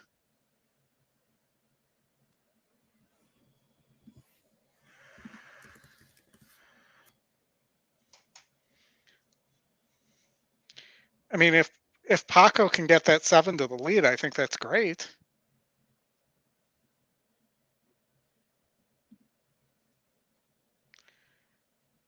But I think the 1's got to go to the lead because he needs, being in against the rail. And you guys were talking about the rail being out, but it's actually the stats showed last season. Yeah. There at Gulfstream, when the rail was out, it was tougher to be on the inside when the rail was out. Like if you weren't on or near the lead. Yeah. The horses are approaching the starting gate. 1 minute.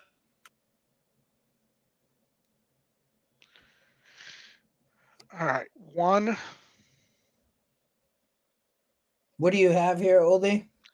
I have 1, 7, 8, 9, 10, 12 in the pick 6. And I'm singled to the 9 in the Gulfstream Turf pick 3, Tropical Turf pick 3, whatever they call it these days. Mm-hmm. They call it the Tropical pick 3, not the Gulfstream Park Tropical, whatever they call it, pick 3. That's too much. You can't fit that in the ADW thing. I don't know. I might start calling it the Gulfstream Park Tropical, whatever you call it, pick 3. The Gulfstream Park of Florida Tropical pick 3 on the turf at Hialeah. Yeah, I'm channeling my inner Los Angeles Angels of Anaheim. At the gate. Yes. It's now post time. Lining up and moving in for the 28th running of the Tropical Park Oaks. 28th running. Lukewarm choice here at 2-1 is number 1, Cairo Consort. All the way on the outside. Startup Mentality is a 3-1 strong second choice. Implicated is the 4-1 third choice here. Fourth choice is the 10, Baited Breath's Daughter, Breath Away. But that's a long name for a horse, too. Baited Breath's Daughter, Breath Away. Forward. Into line, Cairo Consort riding pretty. Big long shot has stepped forward now.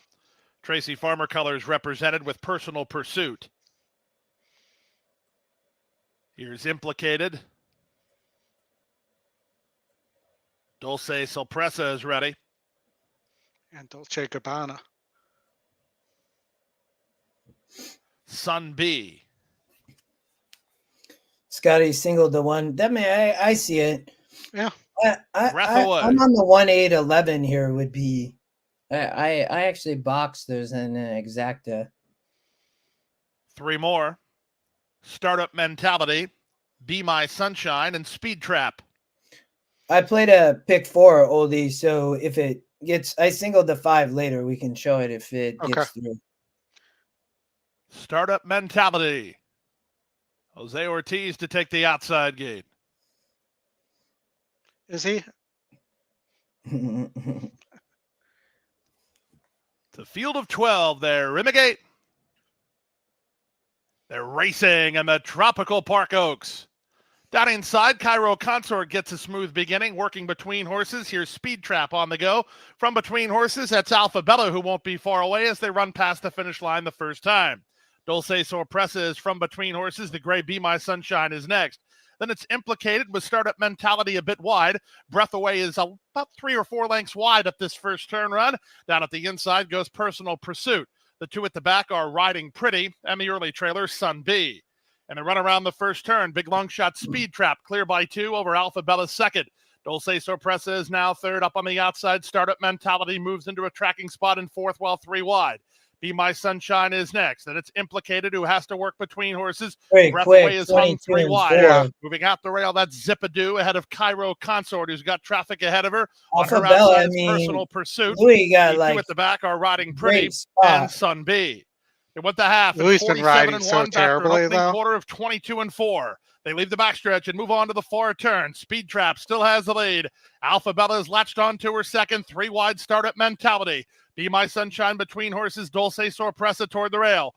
Breath Away is 3 wide. From between horses, that's moving up Implicated. Looking for room, Cairo Consort. She's going to hook 3 wide. Personal Pursuit and Riding Prettier next as they run to the top of the stretch. They stack 4 across the course. From the inside, it's Speed Trap the leader. Be My Sunshine got through. Breath Away down the center. Startup Mentality. Alphabella running home with an 1/8 of a mile to go. Be My Sunshine rouse forward to take the lead. Come on, 8-11. Breath Away from between Alphabella. They come home for the wire. Be My Sunshine still there. Breath Away surging. That's the win photo. It's Be My Sunshine inside, Breath Away outside. It's a win picture in the top. I think I had that. 139 and 4. I used the 11 in my pick 4. I played the 1-8-11 exactly. Again, that's right on the line of a long shot. That was 7-1. No. And Chris, you're muted again. Chris had the 10, which come on. Why'd we not play the try, man? I mean, the try is gonna pay so amazing. The super could have played the super. On 10. Did the 10 actually get up? 11-1. No, I think the 10 won. Really? Yeah. Here, go back to the video. Make it bigger. I'm not going to get there in time. I don't think. I'm there. I got it full screen. We're coming down to it. 11. No. Yeah, 11. No, it is 11. The angle I saw originally, I thought the 10, so we're out. Sorry, guys. We should have played the. I had the 8-11 exacta for $6, but the watch the live feed. It looks like the 10 won on that. They're showing it's just the angle of the camera. I know it's the angle of the camera. I was all excited. I thought it was getting 7-1 again. Gosh, that trifecta is going to pay great, guys. We could have. We just needed to combine our picks. Oh, yeah. Look at the try. Winner is 11. Be My Sunshine. Second is 10. Breath Away. Third, number 8. Alphabella. Fourth, number 1. Cairo Consort. Finishing fifth. Look, the reason the 8 didn't get the lead is he got squeezed 11-10, 8-1-4. That's 11-10, 8-1-4. I'm down to 1 ticket. I singled the 5 in race 10, Oldie. I played a pick 4, so we can. Yeah. I'll give it to you when we get back. Ken, welcome, brother. Up, Kenny? Hey, Kenny. Don't call him Ken. Ken's his dad. All right. So you want to give me your pick 4 here? Oh, what I played? Yeah. Yeah. So I was 1, 5, 8, 9, 10, 11 in that race. 1, 5. Oh, you want 8, my budget? 9, 10. 135. It's not going to matter. I'm locked in right now. 1, 10. 1, 5. 1, 5. 8, 9, 10, 11. 8, 9, 10, 11. Okay. Mm-hmm. And then you were 5 here. No, 5 in race 10. Okay. What were you here? Sorry, I'm 1, 2, 4, 5, 8. And then we are 5 here. Yep. And we are what in the last? 2, 3. 2, 3. 6 through 11. 6, 7, 8, 9, 10, 11. Okay, so you're not using the and 13. Yes. Okay, yes, and 13. Yeah, that should be 135. Let's see. So you're 2. Yeah. Yep. And then 6 through 11, right? Oh, so 2, 3. No 4, 5 in that race. Okay. 2, 3. I think this is it. No, I'm at 108. I'm missing something. Hold on. With the second leg is 1, 2, 4, 5, 8. Yeah, that's 4, right. 5. Okay. The 5 in that one. Yes. Yeah, that should be right now. Yep. All right. So the 5, we need to go play. Luigi Spirit's taking lots of money, Chris, at Laurel Park. Yeah, and Tampa getting ready to go off on the turf. I don't know if you guys want to go there. The one's a fairly big favorite, has the best closing numbers. I do like the 4 for second. Willow Wood taking no money, man. Second EquinEdge pick. Way down on the GSR, though. How about the 5 Flawless Bourbon on the lead? They're going to be flying on the turf, man. Those are both cheap speed. 5's not that cheap. 5 speed and 56 is. I know. I see, but I think if that, I don't know, man. The only way I say that is because those races in the 50s. Yeah. Like, I don't know if that horse on the turf's going to be able to do this. Well, it does get the rice juice. But did it get the rice checkbook? No, well, it gets the rice envelope. It's Christmas time. It is, yes. 7 Bridges Road, Kenny. You like the 7 there at Tampa, huh? That's close to 7 Nation Army, who I can't play that song because yeah, I've never heard that song before. You've never heard that song before. Unbelievable. That was remember, that's what got us in trouble. Well, yeah, because everybody in the world's heard that song before. It's a good song. That would be a great song for our intro. So can we get the sound on here as the 5 Flawless Bourbon is on the lead? Oh, yes. Sorry. No, I was already jumping to Laurel. By almost 3 down. The skipster in second. Another 2 lengths back to Rocky. Beamer. The person, the favorite, settles down. Quarter 23. I was watching the winner's circle up above on FanDuel with Sias and Safi. 2.5 order Rockingham Joe. Another length then back to Conversing. Right, that one's out. Went like in it for the love who races in 5th. I mean, not that fast. 23 and 3 is not like terrible. And then he slowed it down and went like 48 and 2. Yeah, maybe slowed it down too much though. But he'll have horse, but back to in it for the love on the far outside. 7 Bridges. He's pulling away. Rockingham Joe Conversing is down toward the inside and 6th right now. Yeah, that 8 is scaring me though. As Flawless Bourbon turns for home in front. Flawless Bourbon been there every step of the way. The skipster on the outside. Then comes Rockingham Joe. Conversing, looking for a seat down the far outside. I don't think the 3. Wow, 76 to 1. Seriously, bomber. That's a bomb. That is a bomb. But no, the one's gonna catch him. One got it. In hand. No bomb. No bomb. But that is the definition of a bomb. It is. The Robert T. Manfuso Stakes at Laurel in 1 minute. Yes, you were singled to the 5 here. Is that right, Justin? Yeah, we both have the 5. I've got the 5 with the double too, which is paying $44.70, which is certainly not reflected in the win odds.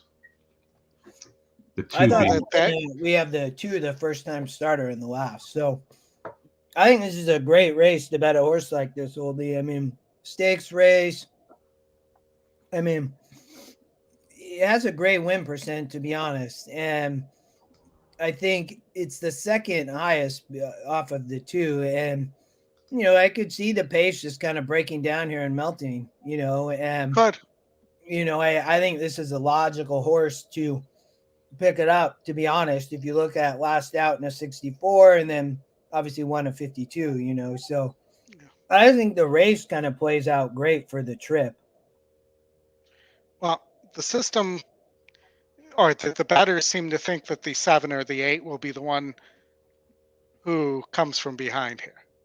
Yeah, and so this horse has a 3-star Bruno work, Oldie. So and you can see that ran a bull at work last out on December 16th. So I just that's the big kind of telling sign for me. I think that this horse is ready to go, to be honest. And fourth off the layoff, ran a great race last out in a 64 and just has to improve a little bit, and they have never, took a while to break the maiden. And then, but I think this is a nice horse. I do. So we will see here. That's for sure.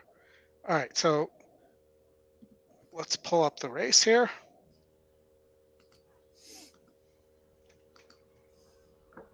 They're going into the gate.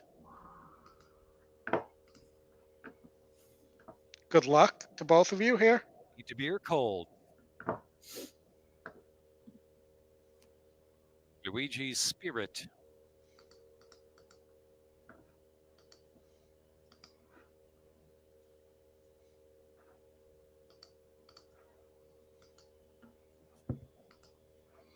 Be better. 282845.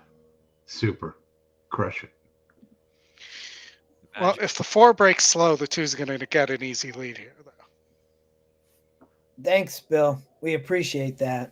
We appreciate you coming by, everybody. Yeah, definitely. Hit the like button, then go to Twitter and hit the heart button. Big favorite at Fairgrounds coming up after this race, everybody. We'll jump there. There they go. The Robert T. Manfuso Stakes. Ain't to be your cold, sent off early speed. Awfully Cool has your 5's up on well. the page. And Luigi Spirit. Yeah, I don't think he's gonna get hung wide. I thought that the horse wouldn't be that close, but I thought we'd try to stay off the speed. Up top. Awfully Cool from Ain't to be your not cold. great to get hung wide, but inside. On the outside, definitely a lot closer. Luigi Spirit, Luigi Spirit third outside, 3 deep. Yeah, Justin, that trifecta at Gulfstream is 288 for 50 there for double crown. Dude, I know. That's what I knew that was going to happen. I almost had that exact. I should have put your horse underneath. I did play a 4-5-8 exacta box. Well, if we would have got together, we would have hit the super high 5. Take it down with $3,600. Nobody had it. Much change at all. Oh wow! Awfully Cool leads. Come on, 5. Trying to make it all. 5's loaded. Left to go. Come on, Luigi. Cool, Ain't to be or cold, keeping mild pressure on. And then Luigi Spirit, double crown, still parked in that pocket on the inside. And followed by Magic Michael, who's got 3.5 to close in around the far turn and be better. Away, one horse, leading the way, half mile, 49.12. 2's gone. Reach the quarter pole at the top of the stretch. Yeah, he's just kind of looking around. Kendrick Carmouche and Awfully Cool leading the way home. Go away, one. Off the inside now, coming after Awfully Cool. Double crown. One gonna win. Outside. They get away now from Magic Michael, who's third and trying to quicken. Outsider in the track is Be Better. I mean, the 2 is game, but well, the 2 is really game, actually. Double crown. Awfully Cool is coming back for more. Awfully Cool. Awfully Cool. Oh, one. Oh, one. Got it. Double crown. Can't tell. Either way. Magic Michael and Be Better. That was a great race. 5, Goldie, to your point, really close to the lead, but those are bad horses. Let me tell you. As opposed to the sign, minute 44. I mean, look, Fairgrounds. You have this heavy favorite here. Yeah, no, I know, Oldie. That's what I was saying. But you have the 4-star work on the 7 here. Yeah, so I looked at these races. So here's the thing about this. So I looked at this race. Every single one of these horses has only one on the lead, except for the 7 was able to rate off of the lead. Mm-hmm. I'm betting the 7 here. I'm 100% betting the 7. The second EquinEdge pick is the horse I would bet, Oldie. So, but I would say this is, I think, an interesting race to play against the 3, whoever you like.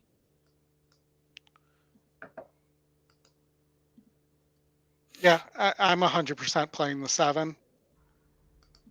I think the 3 is beatable. However, if you're playing, this is the start of their pick 6. And, you know, I looked at these races. I didn't necessarily love the pick 5 that came after this. I thought there were some interesting horses in the next few races.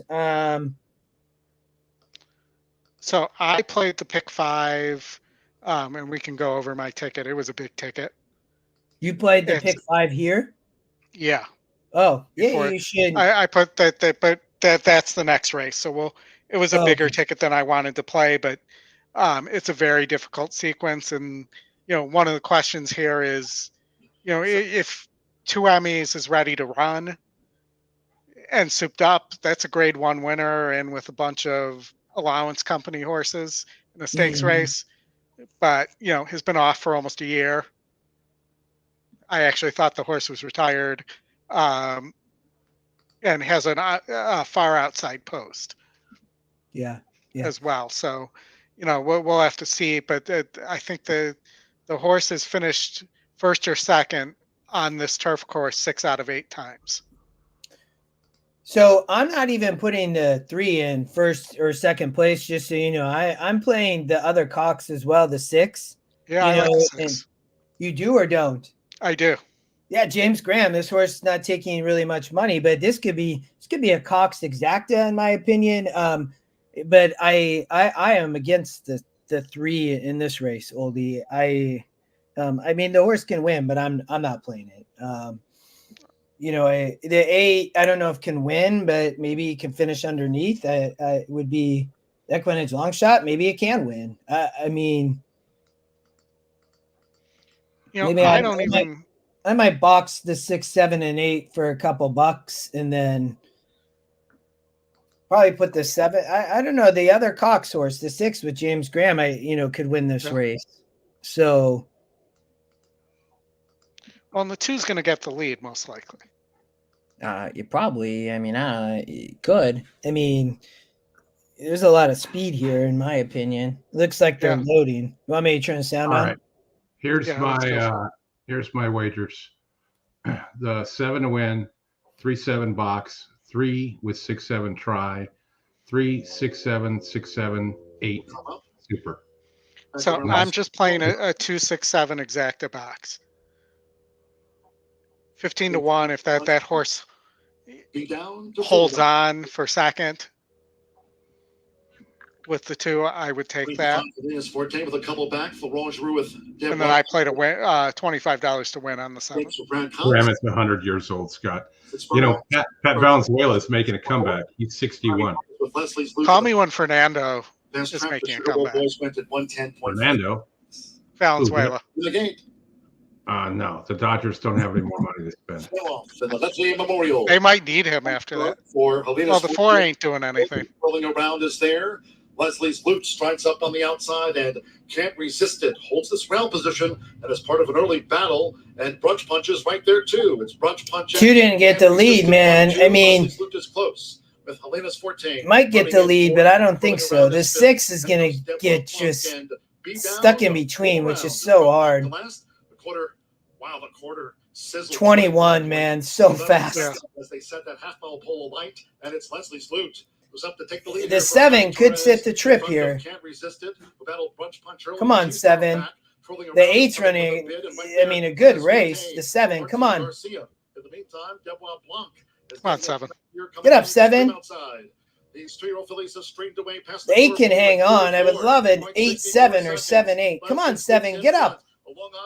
Get up, 7. 1 furlong to go. With twirling around in the black 8. cap on the outside. Get up, 7. Get up. Looks to move up toward the inside, but they come past the I'll take the 8 in a double, but 3 is going to finish second. Get up, 7. Get up. Leslie's Loot won by 8-3. Gosh darn it. That was close. I did use the 8 in a daily double, but man, the EquinEdge long shot, man. These things just growing on trees, or what's happening?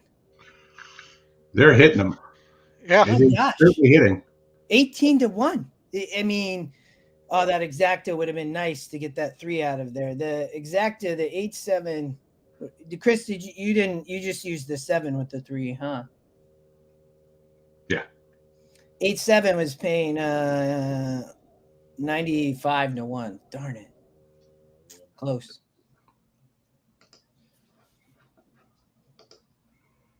Three got through. Anthony, big boom. That was nice. I'm with you, brother. I played it in a double for a couple, I think $2. 6, 7. Yeah, we're 5 minutes from Gulfstream. This did end up being a nice flow here. I was 4 over the 128 for my A's and B's here. Did you keep my ticket when you put it in? I did. I actually put it over the screen. I had the here. That's your yes. What am I? 1, 2, 4, 5, 8. Okay. No 7 and no 3. Okay. This is where you were singled, right? Originally? Yes, correct. Okay. I still like that horse, so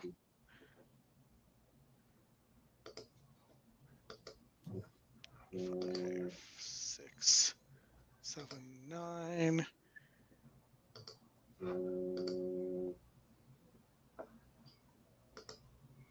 Well, the E long shot's a 2 with a bunch of yellow. This horse is live as a long shot. In my opinion, I thought had a shot for sure. I watched the show with Brian and Samantha as I was handicapping. I was watching the Gulfstream show just because I put more focus here today. I thought it was a great card, and Fairgrounds went later. And we'll probably go for a little, what are we going to, about 2:00? Whenever, but yeah, well, whenever we decide. But yeah, this horse I think was liked by, I think Brian liked this horse as a long shot in the sequence, but I think that this horse can win. I mean, you could see another long shot win, to be honest. I mean, 10% for sure. But Oldy, I get why you like the 4 too. I think this sets up perfectly for the 4. It does. I don't disagree. I mean, taking money coming out of Laurel looks like just a perfect spot. 1 4 in a row, right? I mean, running at some, 1 of 72, 1 of 74.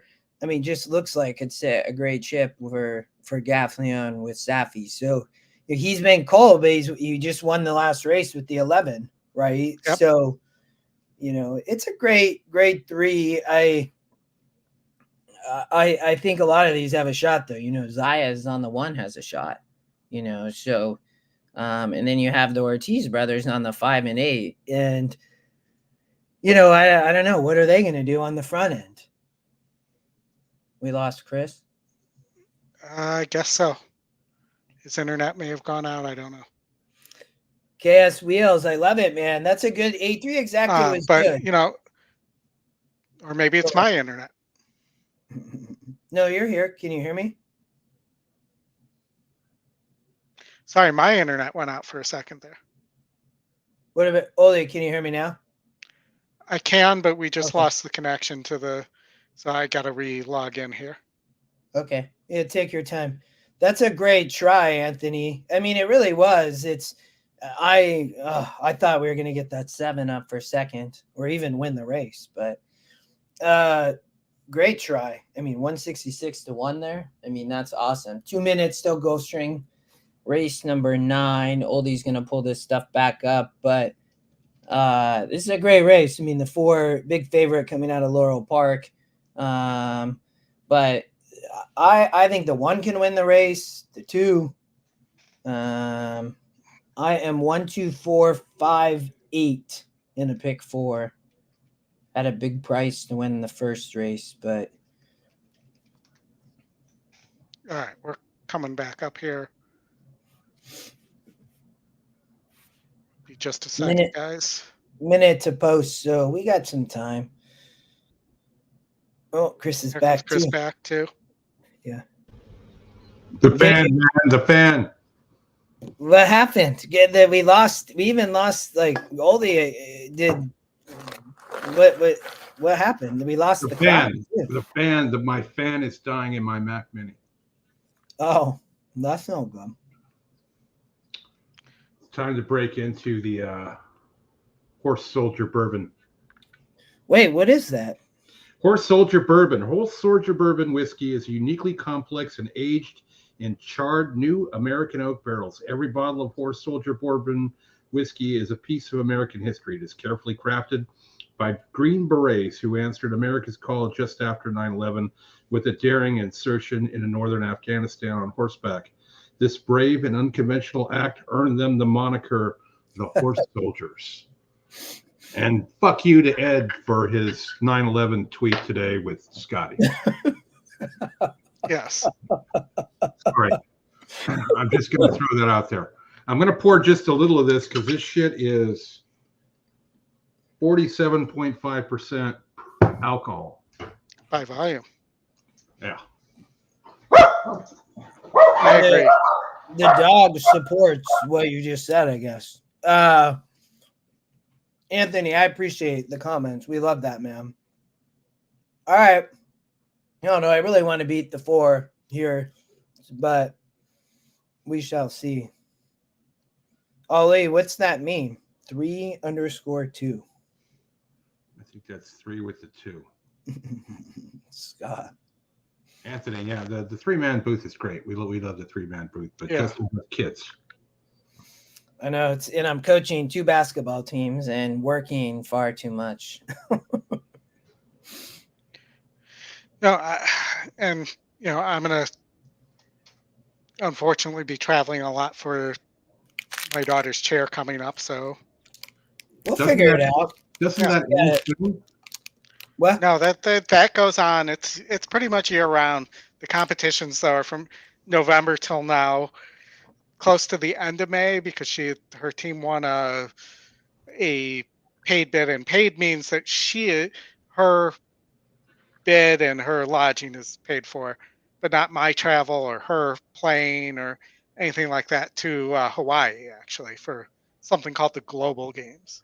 Is it anything we can gamble on? Again, no. You can gamble on anything you want.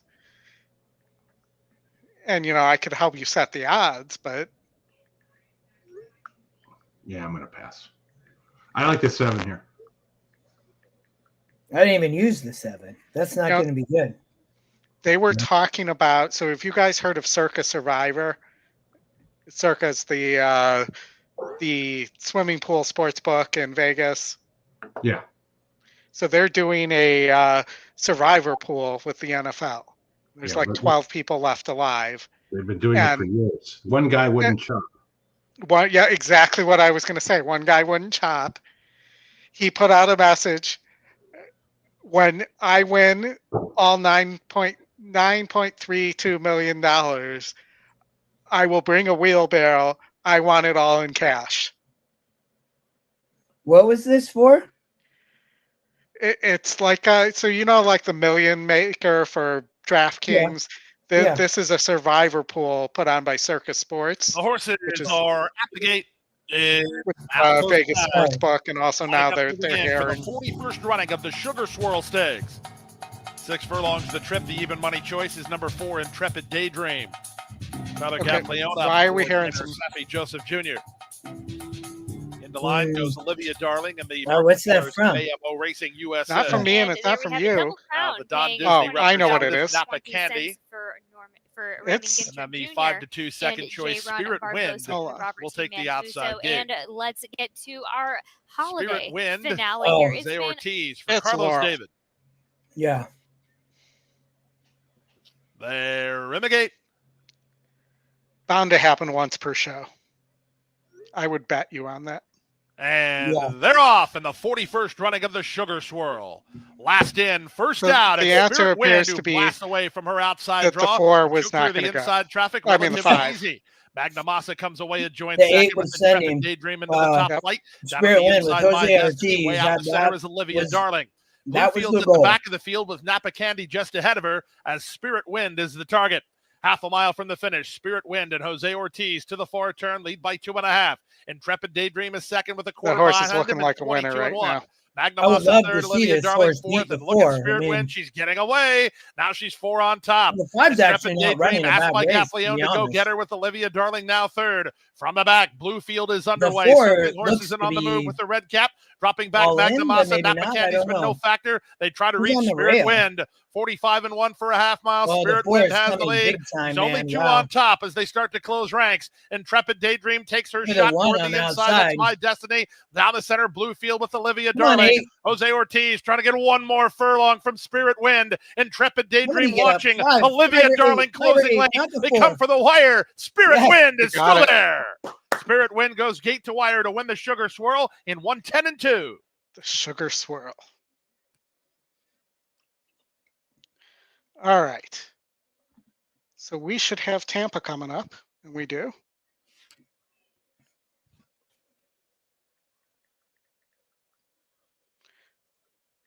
No, Tampa, lots of maiden special weights. So what do we have in the works at Tampa? Race 8. I did not look here, but I'm all for handicapping quickly. The 3's interesting. The 2, the 6, the works tell us from Bruno in race. Is this the last? No, the 8th. The 8th. Everybody's working pretty good, man. They don't necessarily tell a ton. There's no notes. 1, 4, 6, 7, 9, 10. Yeah, the 4 is getting the top pick, second win percentage, 68 GSR, first time starter for George Weaver. That horse is getting hit pretty hard. It's sitting at 2-1. Look at the GSR on the 5, but the horse never really churned out. It is running 7 furlongs for the first time, Oldie. But I'd also say it ran the way you'd expect a Mike McCarthy horse to run. Yeah. On the West Coast.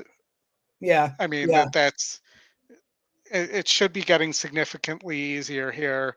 Well, this Golden Gate effort is not one to talk about. First time Potts, he's 13%, 14% with horse.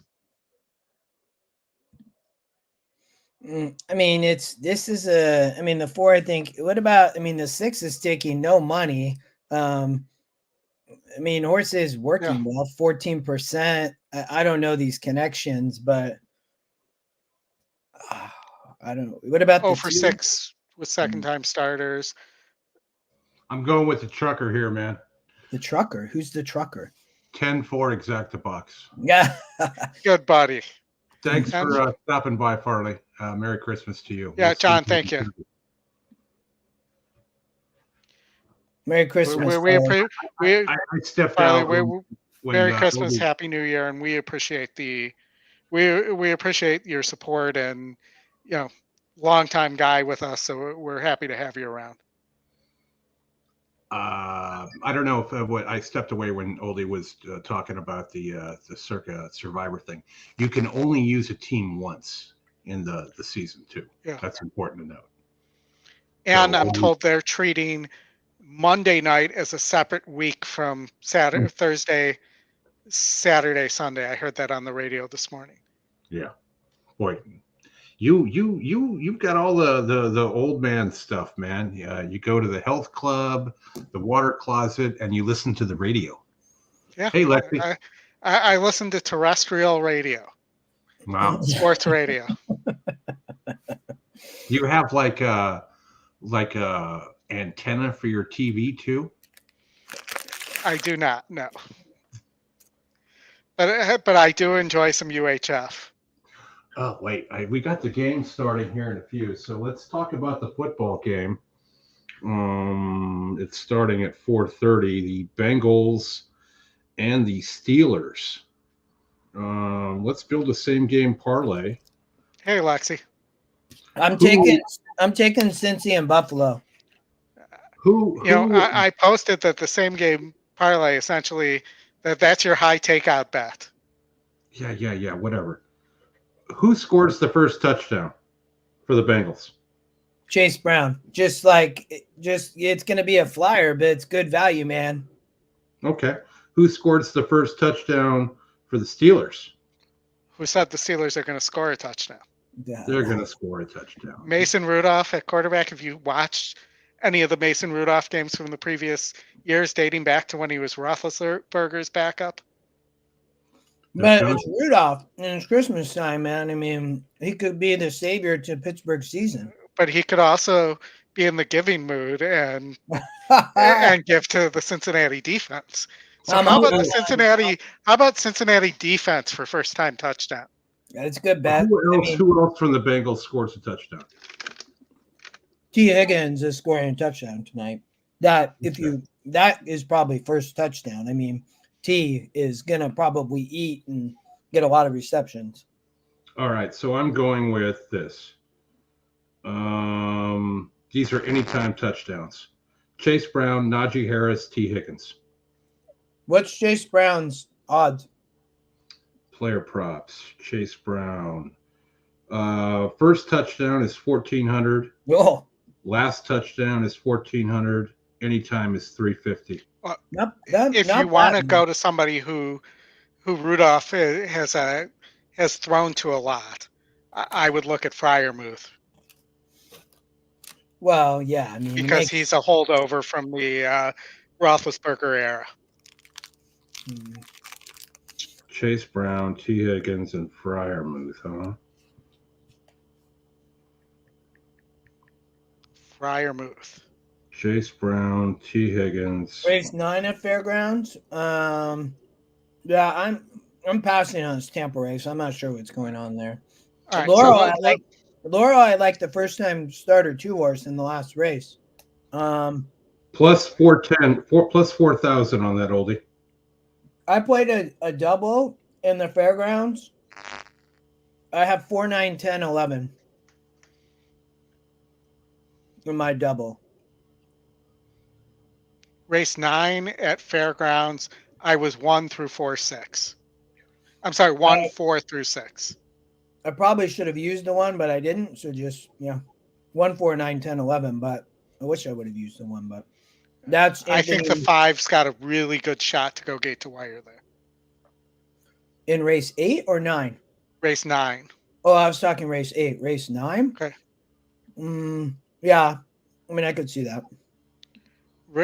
Race 8, I had the 9 as an A.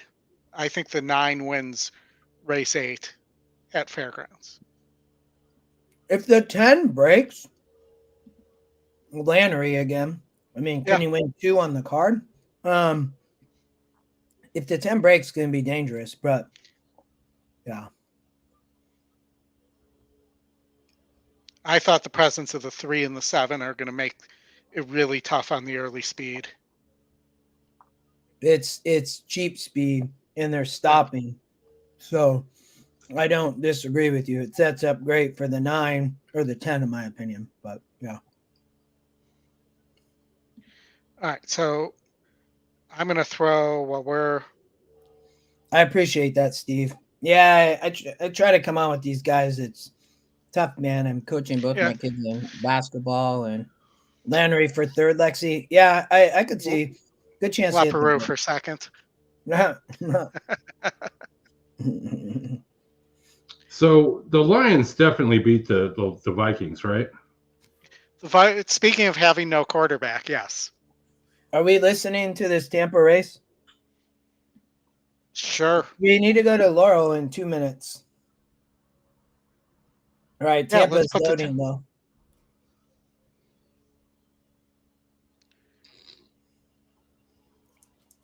Seven doesn't want to load. 7 does not. Not at all.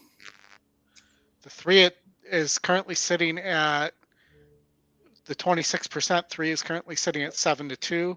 You have 10-1 and 11-1 on the 6 and the 2. 6 might be worth a shot.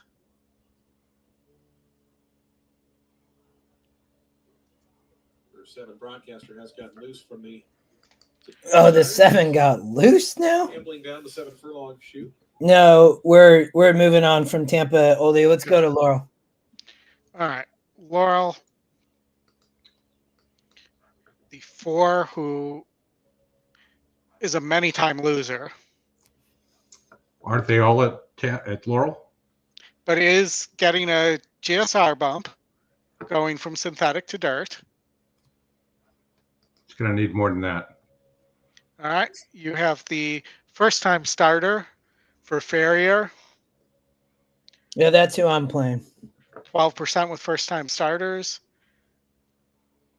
You have the 3-horse, who is your morning line favorite.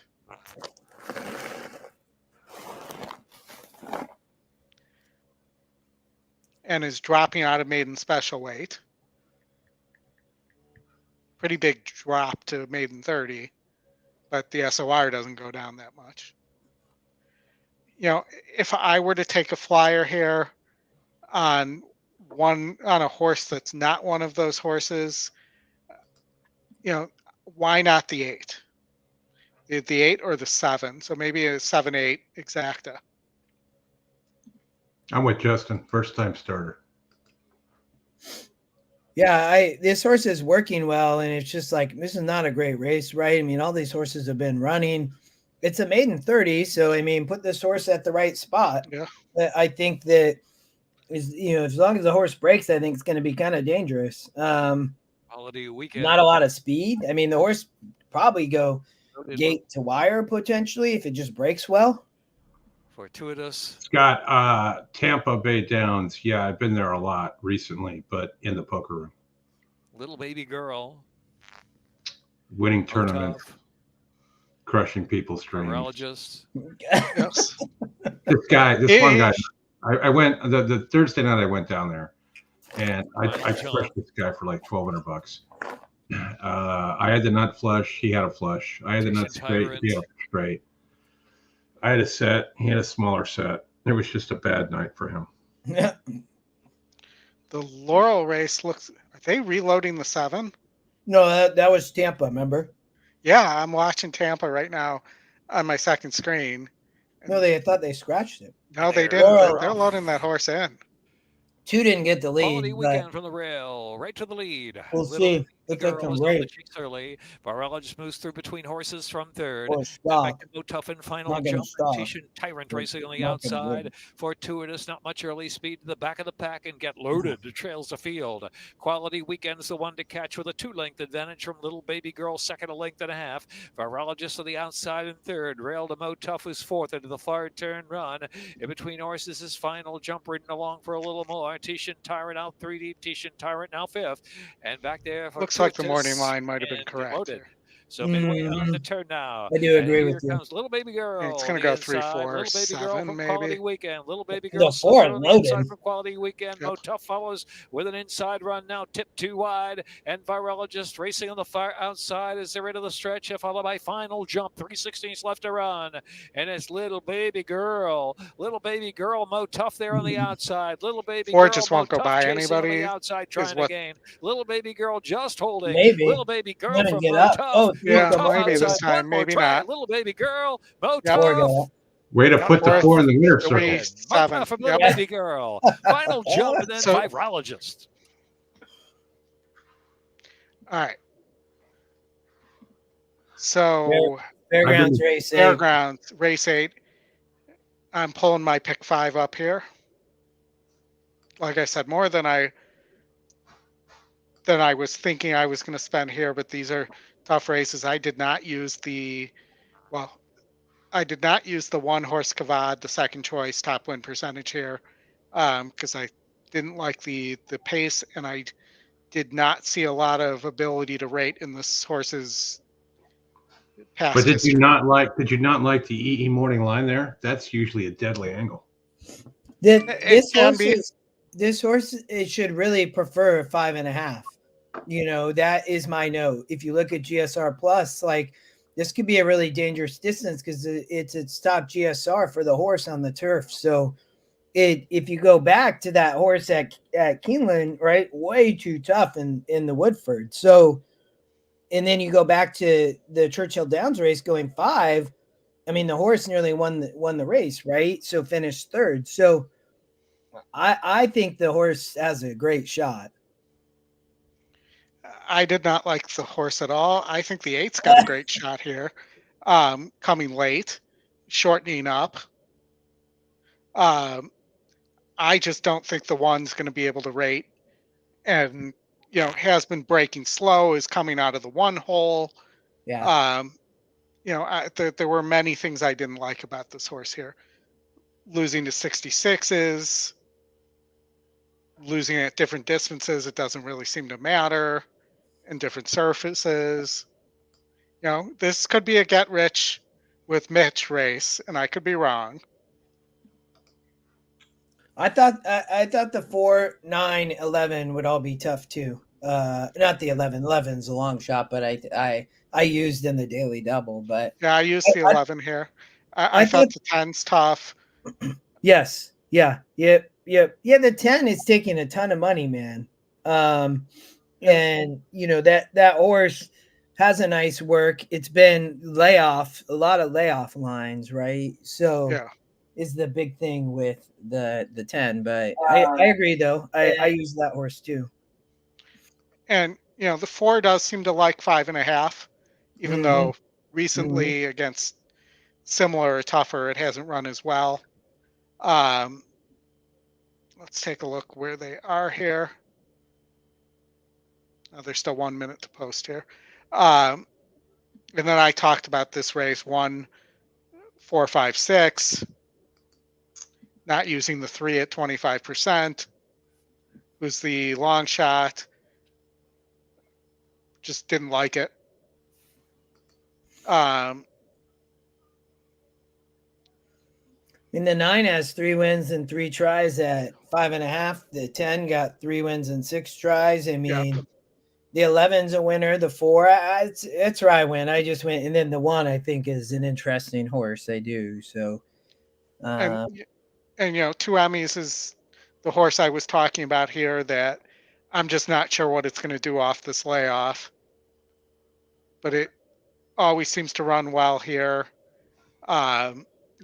Is a grade 1 winner, is getting slightly easier than last time out, is 1 at 8.5. So, there's some other interesting horses here, and there could be a lot of pace. I thought the 11, the first choice, was interesting here. I thought the 4 for Cassie, for Norm Cassie here, has a look in race 10. So if that was a razor show and that 4 wins, he's like hammering how many fireball shots? Yes. He's hitting the button too. He's got great effects on his show. Again, I'm not using the E top pick in race 11 either, Dash Attack, who I didn't like. I was close to singling Pioneer of Medina. They're the 7 former Pletcher horse who's now with Brad Cox. Didn't run last time out, but I'm going to toss that race as being first time with Cox.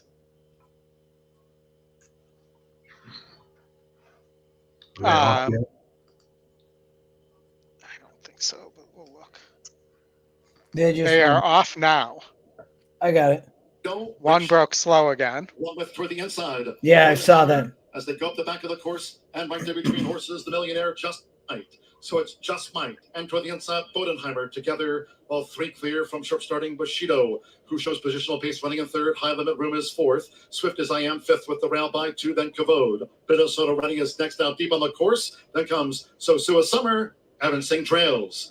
21.40 lead seconds, flying toward the quarter pole. Just might. Just might lead. Fast time for 5.5. Sharply as they come for home. High Limit Room and Bushido right there too. Just might leads past Keep the going. 4 for Jaime Torres. Just might is a 4-length leader from High Limit Room with for the inside as I Am. Keep going. In, charging on the outside. Here comes Sosua. Here comes the 9. That'll work, but they're banging each other. But inside the final 16. The 4 is stopped. 4 gone. That stride is shortened, but he's going to get the wire. Boom, 9-2. Yeah, that'll pay good in the double from the last race, but Anthony, that's Dustin Brown's stick from the 2013-14 Stanley Cup Finals. and it's signed by the whole team. They double paid $259 only for $2. Boom. Yeah. Congrats. That 8-horse Leslie's Lou in the last, right? Mm-hmm. Yeah. So that was a good one, man. That's how you create value, and you did it with 2 legs instead of 5. Yeah, right. Yeah. Well, the 9, the 10 didn't run at all, and the 10 went off as a favorite there. Mm-hmm. I mean, the speed I'd like to ask who rode the 10. Lannery, probably. Yeah, well, it was Lannery. Of course it was. All right, we got the Mr. Prospector coming up in 3 minutes. We got 2 races left at Gulfstream. We'll be out of here in about 30 minutes or so. All right. If the 5 wins, I'm gonna have to. So I singled the 5 here. So, yeah. And shameless plug, Oldy and I will be back on the day after Christmas on the 26th for Santa Anita opening day. Not sure the starting time yet. It'll be probably around 3 p.m. Eastern time, so we can get a lot of that late Santa Anita card in. Gulfstream's running. I think Golden Gate's running. Is Laurel running too, Oldy? Yes, I believe all Stronic tracks are running. All Stronic, First Bet, whatever they call themselves. They got like 3 or 4 names. So, or all Stronic run tracks, because technically they don't own Laurel, but no, they're the operator. All right, so for now, Gulfstream, yes. I was 967 here, and how about 976? Wasn't that a number back in the day? Yes, if you wanted to call the weather phone, it was 1212. Sports line was 1313. Speaking of me and the old timey things. Mm-hmm. Yes, you are antique. Yeah, I'm into horse racing, boxing, all the old antique stuff. How about Boxing Day? We'll be live on Boxing Day. We sure will. We'll have to figure out some virtual boxing. And Justin, we were talking earlier today in the chat about poker. I would love to do an online poker game with folks that we know. That would be fun. And we could do that for free and not have to do deposits and things. You're on mute, buddy. Don't you hate it when that happens? Sorry, I muted myself because I ran to the restroom real quick. Yeah, I'm with you. That would be fun. I love good poker game, to be honest. So, Anthony, you like the 3 here? I singled the 5. I rad to wire the field. That was my play in the pick 4. I thought this was a tough sequence. So, but I thought that this could be the race for him, to be honest here. And yeah, he's going to be aggressive. He's going to go. I don't trust the 9, so I was against the 9. Just so that was my play. You have long range Toddy shows up here. Yeah, the 3 horse is the big value, right? So 26-1 at a 21 morning line and 6-1 EquinEdge. So John Velasquez rides. I definitely would use that horse. So I'd play some exactas. I'd box the 3 with the 5, but I singled the 5 only in the pick 4. So yeah, no, I know. So we're hoping for you here. Who? How many times has long range Toddy run? What's his story? 38. 6 wins and 38 tries. Wow, that's a lot. It's pretty long range. Isn't that like how many times Citation ran at age 2? 38 times. He did win the Rebel when he was with Asmussen, and the Springboard Mile. This is 2018 Springboard Mile, 2019 Rebel winner. That's like pre-EquinEdge, right? They didn't have that. And then didn't win another race until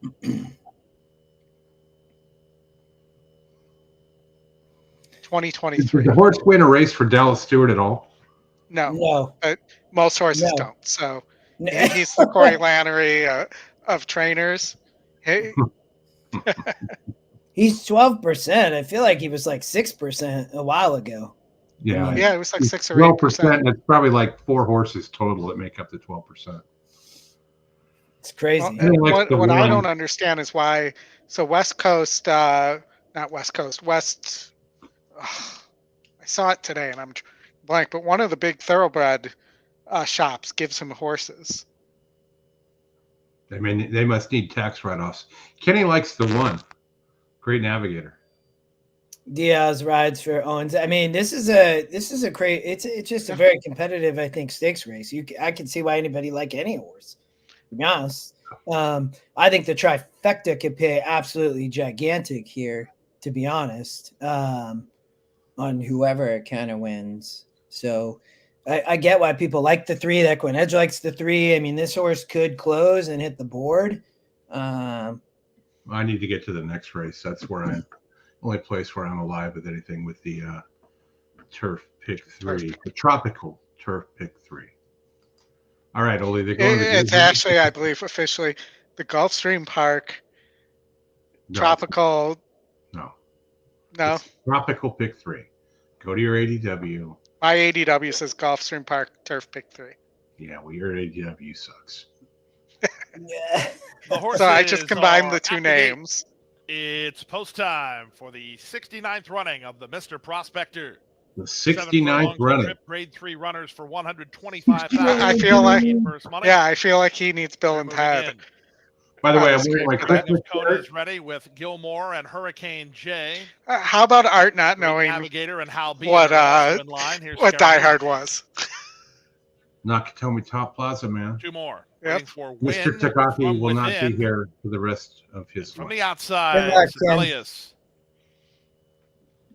I was going to type in Yippee and then later in the day Kai and then Yay, but you guys broke it to him that what it was. They're racing and the Mr. Prospector. Good start inside for Great Navigator. Away well from the outside draw is Sibelius and splitting horses. Hurricane J, offensive-minded. Long-range Toddy's not far away. 9's going to be really dangerous on this lead. Down inside it's Scaramouche with Gilmore. He hasn't cleared yet, man. No, didn't get over. Only 2. Come on, Irad. They're Howbeit and win from within. The pace is on up front from the inside. Hurricane That's J. terrible jockeying. They're going really fast, man. 22 and 2. Quarter. These 3 have gone 2.5 ahead of Scaramouche, is racing in 4th. 5th is Dreaming of Kona, 2 in front of Gilmore. He's now 6th. A gap of 7 more to Howbeit, then Win from Within and Great Navigator as they round the far turn. 3/8 of a mile away, and Jockey Junior Alvarado sends Sibelius on with the task. He's a length and a half in front. Long-range Toddy is all in. From the outside, Hurricane J tries a rebid. Dreaming of Kona under pressure by Spieth, about 6 lengths off the lead. Then it's Gilmore. Great Navigator tries to get underway from the back through a 45-second half mile. Off the turn on the stretch drive, Sibelius has the lead, but he's got work to do. Long-range Toddy going to try again. From the outside, it's Hurricane J. Dreaming of Kona is next with Gilmore. 1/8 of a mile to go. Sibelius maintaining his lead. Long-range Toddy trying so hard, but making no impression. This horse looked very good. Sibelius, the son of Not This Time, to win the Mr. Prospector by 3 in the end. Gilmore gets up for second, closer for third. Either Long-range Toddy or Dreaming of Kona in 123. Depending on how that photo goes, either I hit the try or I didn't. I did not have the 8, I had the 6. But it ain't going to pay much.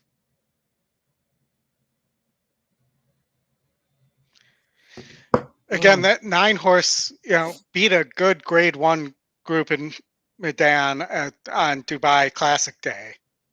And then just as many horses didn't come back from Dubai and run the way. Sometimes it takes a while for them to come back to form. Mm-hmm.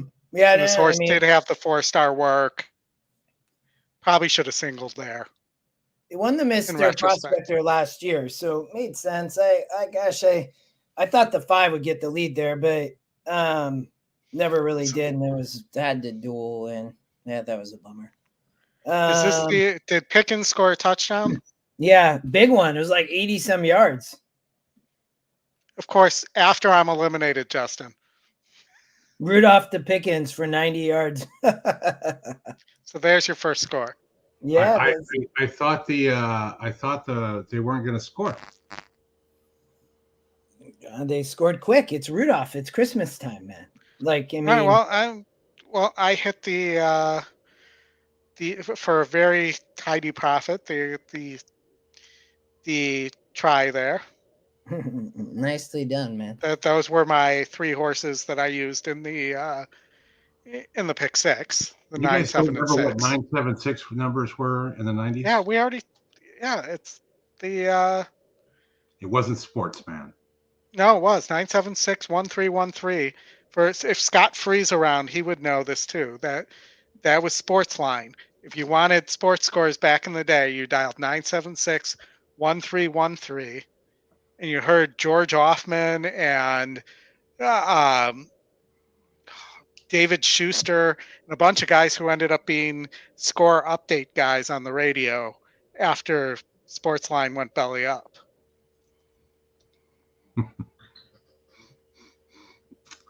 Somebody in the chat tell Oldie what the 976 numbers were back in the 80s. I think you're thinking of the 1-900 numbers. Nope.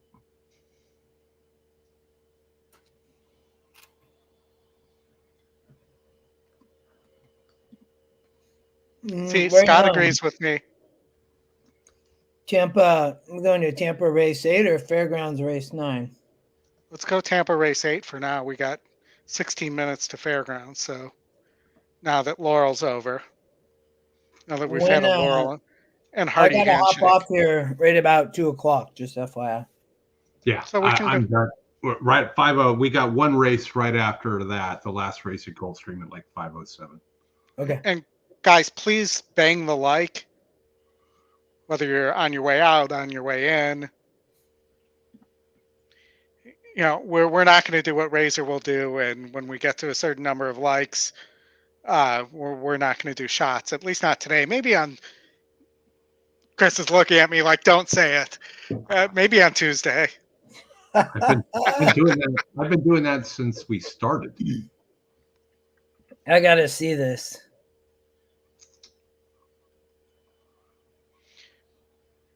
Got 7 minutes to Tampa here, guys. We got a maiden special weight on the turf sprinting. Well, you got Laurel race 10, 0 minutes to post. Yeah, but that's the Laurel simulcast. Well, pick a number. I'm going to go with the 4. I can pull it up. You guys want to watch? You guys want to watch the simulcast? And we'll pick a number, and I'm going with the 4, 6, and the 8. I'm not playing. Largaron el handicap especial. First time we've done this. Where are they at? Chile? Could be, but I can't tell. A 2 cuerpos corre el 13, Mi Santina. A 1 cuerpo. I'm going to go with the 13. Sorpresa, 2 cuerpos y cuarto corre el 7, Cor Única. A medio cuerpo el 10, Rapatach. A 3 cuarto cuerpo adentro el 3, Pele Macía. A la cabeza corre el número 9, Fantastic Wine. Al It looks like Gulfstream. A 3 cuarto cuerpo el 1, Alerta Keep. A medio cuerpo el 6, Super Blue. A 3 cuarto cuerpo corre el 5, Noche del Sur. A 1 cuerpo y cuarto por fuera lo hace. Pretty good odds on those horses. If I want to see it. 150 por dentro el 14, Canción Maleva. 1 cuerpo de ventaja la sigue el 12, Alcione. A 1 cuerpo y cuarto. 14 and 21. Santina. A 3 cuarto cuerpo adentro el 8, Linda Sorpresa. A medio cuerpo el 7, Corúnica. Las de la novena ya están en la recta final. 470 por dentro el 14. 12 though might get up, medio but cuerpo 14 holding on. La sigue por fuera el 12, Alcione. Tercero el 8, Linda Sorpresa. Por fuera viene haciendo el 13, Mi Santina. Adentro corre Pele Macía. Desde el fondo viene corriendo el número 6, Super Blue en el medio está ubicada. Rapatache a los últimos. Oh, they're still going. I thought the race was over too. Canción Maleva. Cuerpo y cuarto. La sigue el número 8. Linda Sorpresa en los últimos 14's still going to win. De punta a punta. A big price to 7 get up for second. Fernando Rodríguez en la novena. Wow, that's a big stopper. Spanish ball. That call was great by that announcer. Yeah. I wish I knew what he was saying. Good holiday, man. He was saying the 14 is doing great. Thanks, Chuck. Look, the 7 was 30 to 1. Wow. We'll see you on the 26th. Chuck, when are you coming down to Tampa? February, March?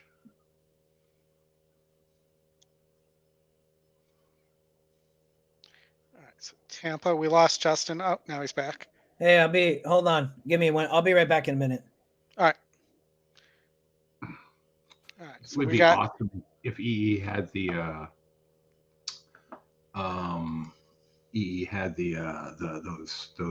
those weird races from Laurel. February 5th. All right, Chuck.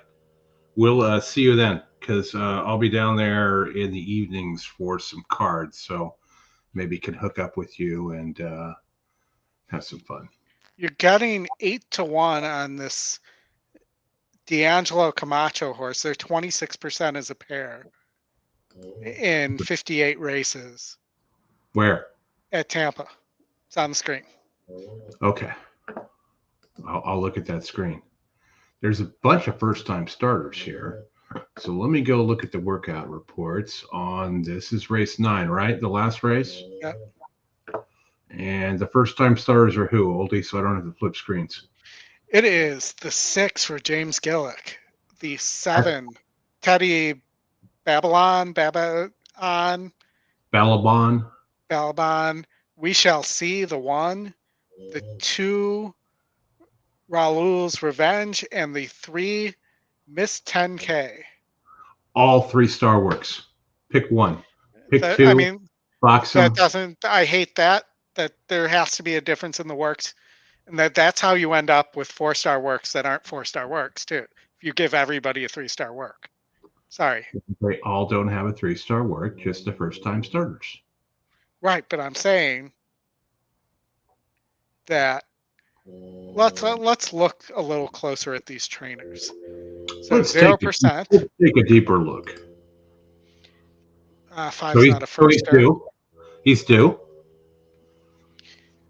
So the 7, he's 15% first time. Maria and her Bauer sock is 0 for. Stephen Dye is 0 for. And Kyle Karamar, I can't even say that. I wanted to say calamari, but that was wrong. Let's go with calamari. Yeah, calamari is 5%. So if I were to take a shot here, I'd go for the 15% guy. The 7? The 7, it's an American Pharaoh on the turf. Teddy.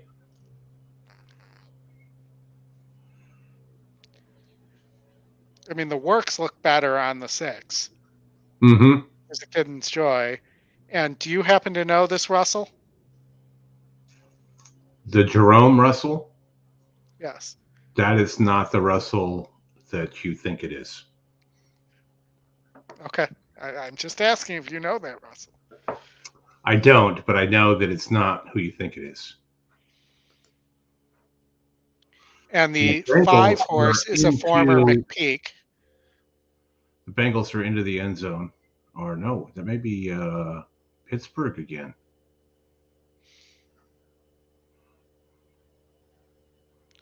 Former Sano. Do I go with the horse that I have a note that it needs dirt, and then it didn't run well on dirt? This horse has never run a lick.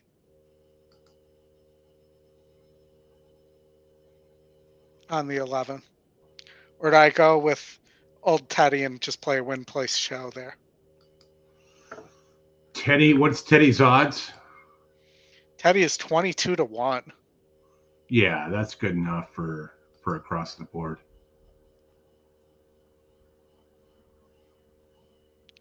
Oh, Teddy. Teddy?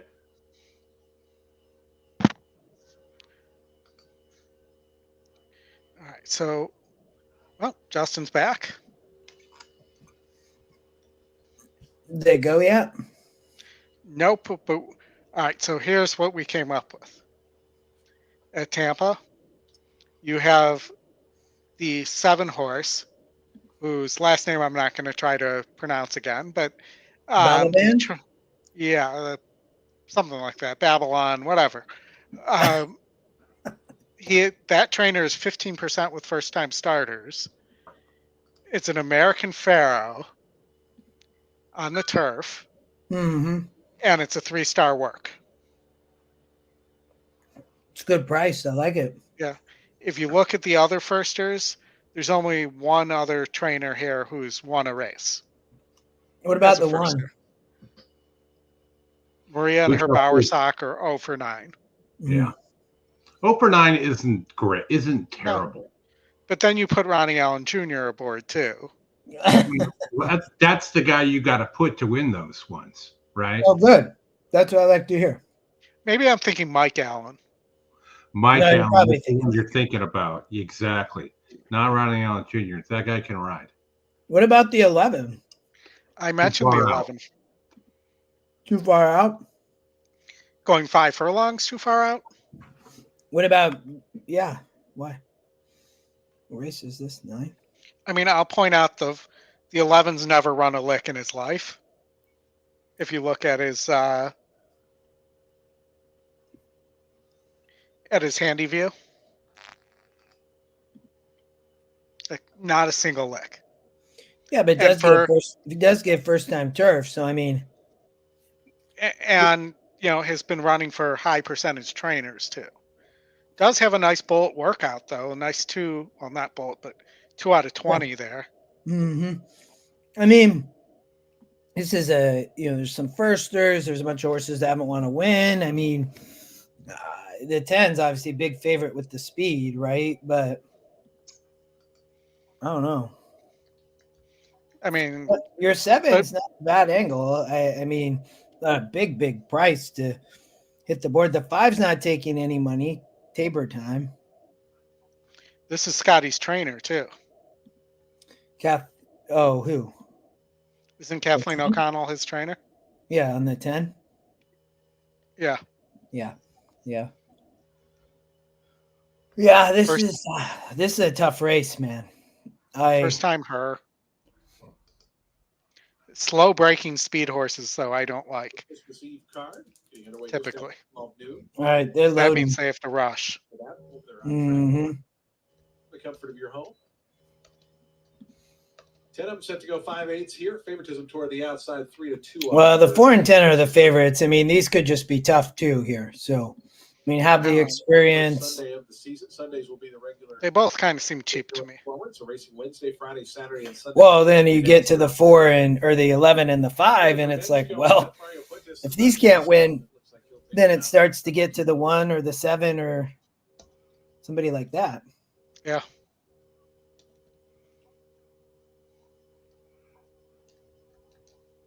Revenge just about in. This 10K. Fernando Jara, gate 3. This seems like it's going to be a Golden Gate type load here.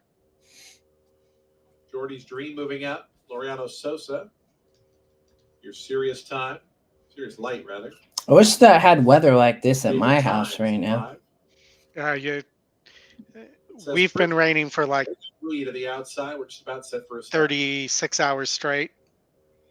Yeah, we've had a lot of rain too. It's been like kind of warm here. Final one to join. This morning, my daughter's like, "Why is it foggy out today?" Final time this afternoon. They're in the gate. Steelers moving down the field. And our race is on. Bit of a slow start there for Rula's Revenge. To start in the center, Jordy's Dream shoots out to the early advantage. Down toward the inside, We Shall See is close up. Serious Light, also part of the. If you had the 9 on the lead, who's out in 4th. Reeds are outside in 5th. Break of 2 more lengths then. Back to Diamond's Joy, Tabor Time. They race 6th and 7th. They're 2.5 for choking back that 11. This 10K, it's another 5 back to the slow starting Rula's Revenge. Jordy's Dream speeds into that turn a length in front. Princess Brittany, the favorite, now getting closer from 2nd. 21-1 for the opening quarter mile. Jordy's Dream and Laureano Sosa in front now, length and a half, almost 2. Serious Light, Princess Brittany, those two chasing 2nd, 3rd. We Shall See stays toward the. I don't know if anybody can catch the 9, man. Diamond's Joy moving up on the far outside. Of course, angling out though. Looks like he's got horse, but I don't know if he'll go by. The outside from Serious Light. It's not looking good. Alongside Jordy's Dream digs in. Serious Light and Jordy's Dream. These two have it to themselves. Jordy's Dream, Serious Light on the outside. Game. They hit the wire together. Wow. Wow. That was close, man. All right. Well, you got 3 minutes to go to Fairgrounds, the Untappable, and then 7 minutes to Gulfstream, and then we'll call it a wrap. I'm with you. I'll go and look at what my tropical pick 3 is paying. Your Gulfstream tropical park. Tropical pick 3 thing that might be a turf pick 3.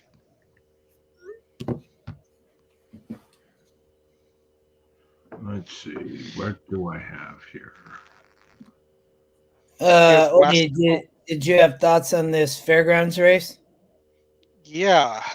He's got a pick 5 going. Yep. So I got to scroll all the way down to it. I had the 1, 4 through 6. I thought the 4 was really interesting here. So let me pull this up here. Did it again. All right, hold on. Are you good at that?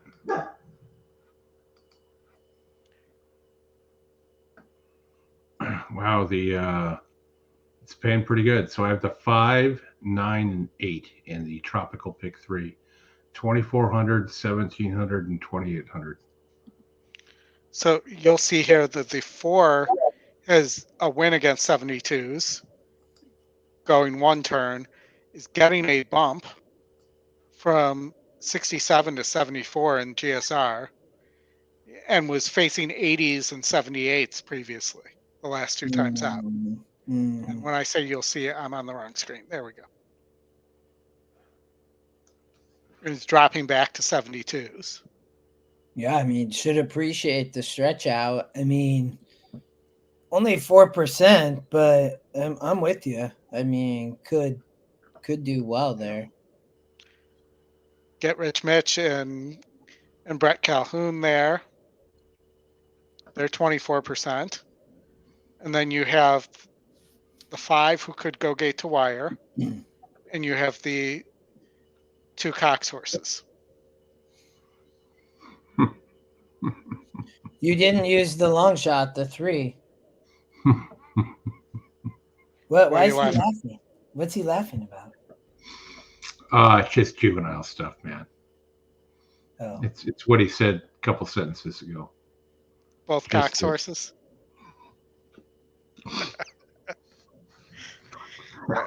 That reminds me of when and Scott Free might remember this too if there's any other Chicago people on.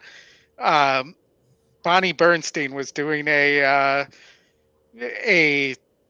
sideline hit with Bears coach Dick Duran being thrown to her by Dick Stockton, and she lets out 2 dicks. Wow. There's a better one on awful announcing. I'm not going to be able to find it, but it was a picture change that if you go back and find it, it's one of the top 5. Let's see if I can find it real quick. The top 5 broadcaster moments of the year. I would be careful Googling 2 dicks. Wow, but if you have the safe search on, you could potentially find that video.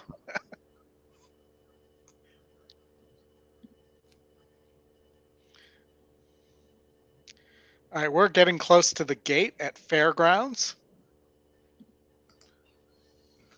Again, please hit the like, whether you're on Twitter, whether you're on the YouTubes or the tubes of the U. The YouTubes, I love it.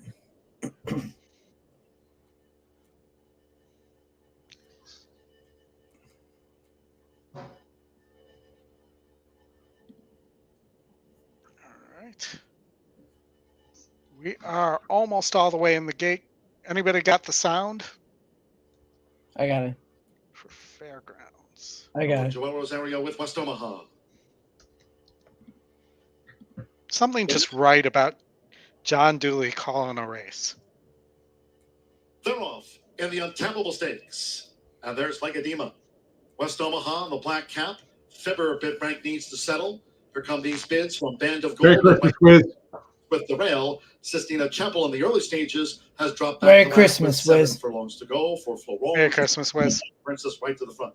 It's Alpine Princess who takes the top from Legadima and that great tracks. As they go to the back of the track, West Omaha running in third by a length. As Fibber comes up outside of Bandigold with the Sistina Chapel still trails the Stakes Sextet, the quarter, 24.27 seconds. Easy lead this for Alpine Princess. Alpine Princess nicely out in front. Martin Garcia keeps Legadima focused in on Alpine Princess. Moving well to the half mile. They're not going to score any points. Looking to draw in with the rail.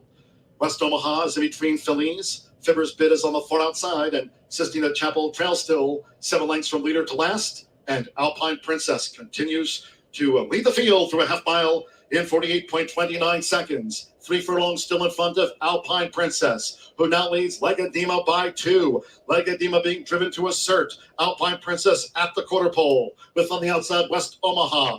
Toward the rail, Band of Gold. Fibber on the extreme outside. Up the rail, Sistina Chapel comes. It's Alpine Princess. Has led them a long way through 3 quarters in 1 minute 12.81 seconds. Down West Omaha was sitting possum there. With Florent Giroux. May not get there. West Omaha by 5. Sistina Chapel's now through into third, and Legadima's a leg-weary fourth. But coming past the 16th, Alpine Princess had the firepower. Alpine Princess to win the Untappable by 2. West Omaha was second, Sistina Chapel third, and Legadima finished fourth. Well, since this is technically the first stage of the Fairgrounds Oaks Trail, that might be a horse you're going to hear more from on the Oaks Trail. Yeah, I don't disagree. It looked really good, Oldy. I would agree with you. All right, got to close it out here with Gulfstream. What do you have? What do you have here, Chris? Gulfstream, last race? Yeah. In the tropical pick 3, I have the 5, 9, and 8. This is an insanely tough race, man. I mean, I wish you all the luck because the 11's like, going to win. Go ahead. One of those 3 is going to win. Guaranteed. Who are you alive to in the pick 6, Oldie? I'm not alive. You know that. We missed. We missed 2 legs. Oh, yeah, that's no good. Yeah, so, the 11 beat the 10 at the wire, and then the single missed. So. Okay, so I have the 3 is the favorite in the pick 6 at $802, which just goes to show you gimmick. No matter how much you get in there, these don't pay well. You've got to really go get deep to pay these well. So the 5 is those are pick 5 results. They're not showing. Yeah, you forgot they don't show that. They don't show the payouts. They used to. At Santa Anita they did, but not at they never have at Gulfstream. It's a long-term annoyance. Mm-hmm. Keep in mind the first leg was 7-1, so you probably at least have to double these pick 5 totals, maybe 2.5.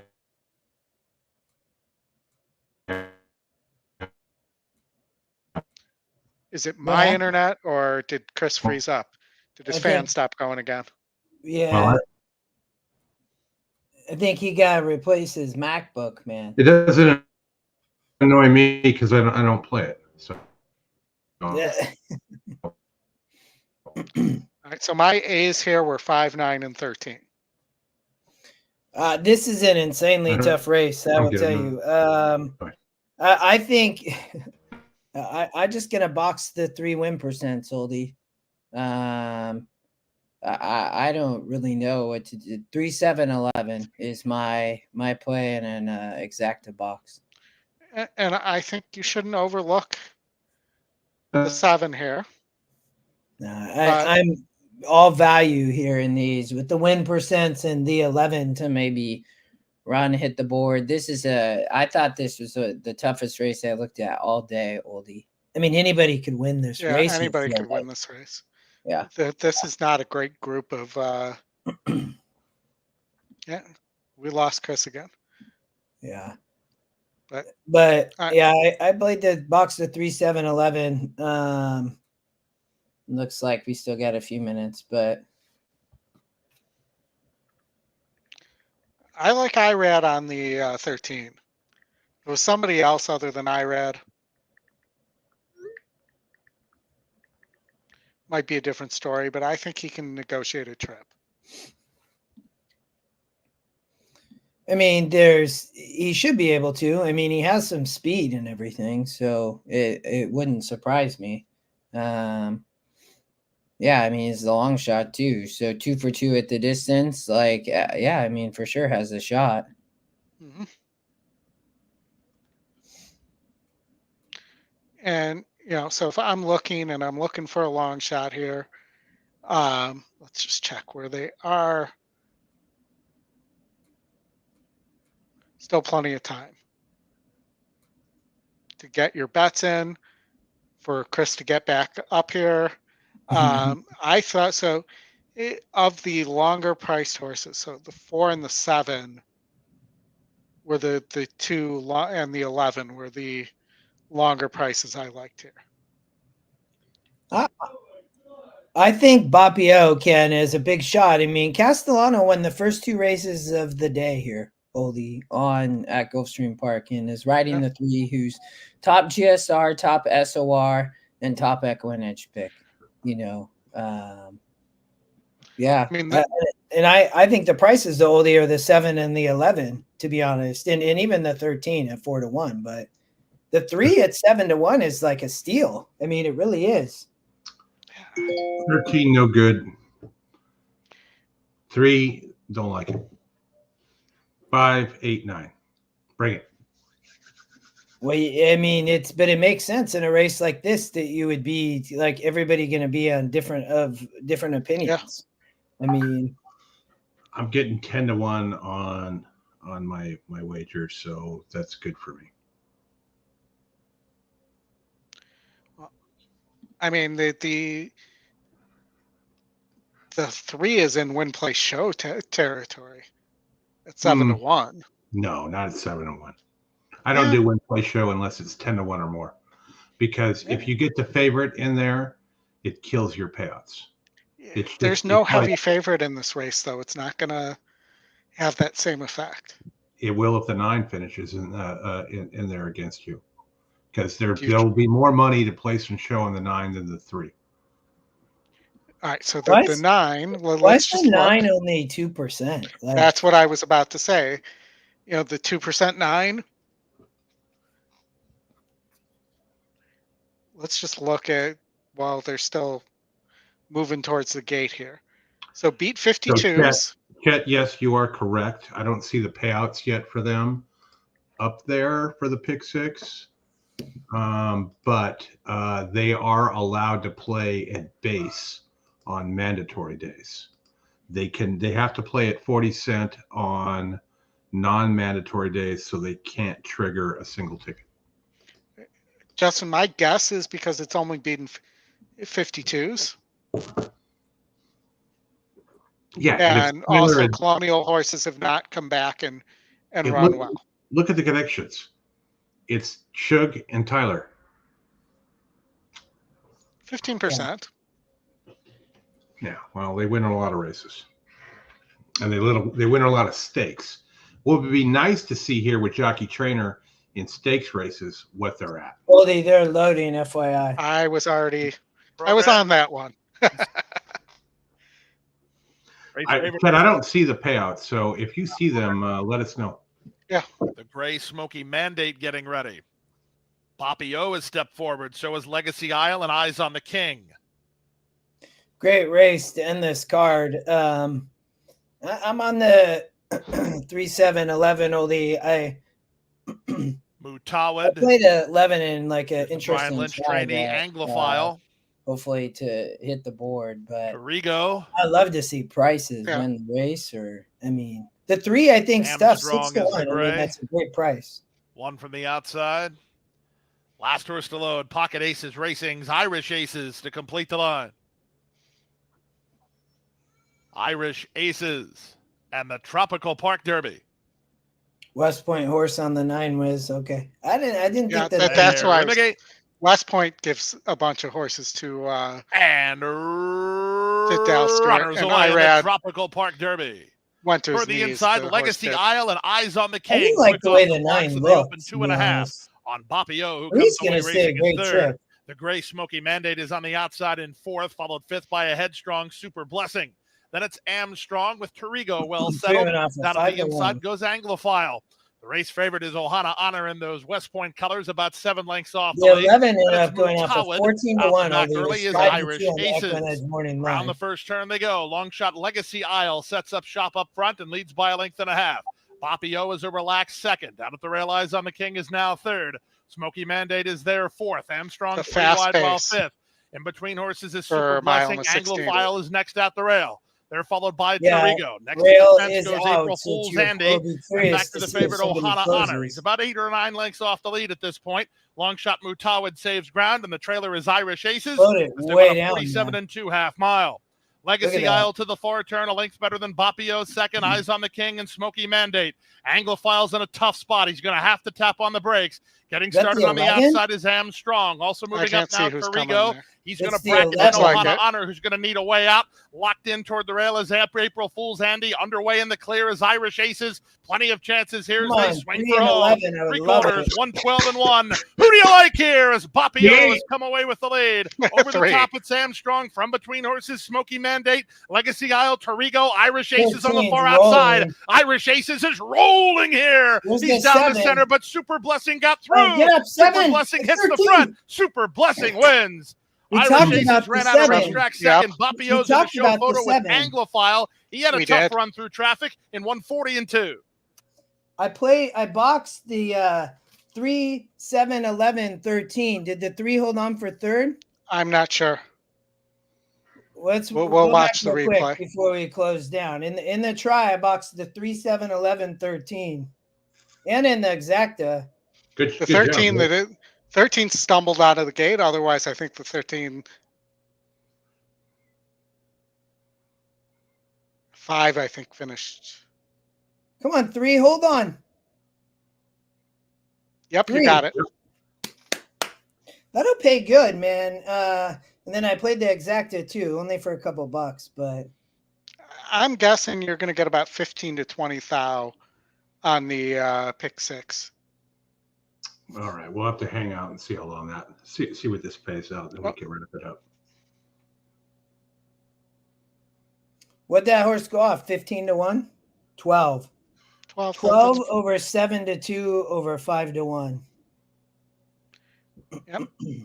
That was a B for me, so Super Blessing. Did have this pretty decent effort at 8 furlongs going a mile at Woodbine on the turf. Mm-hmm.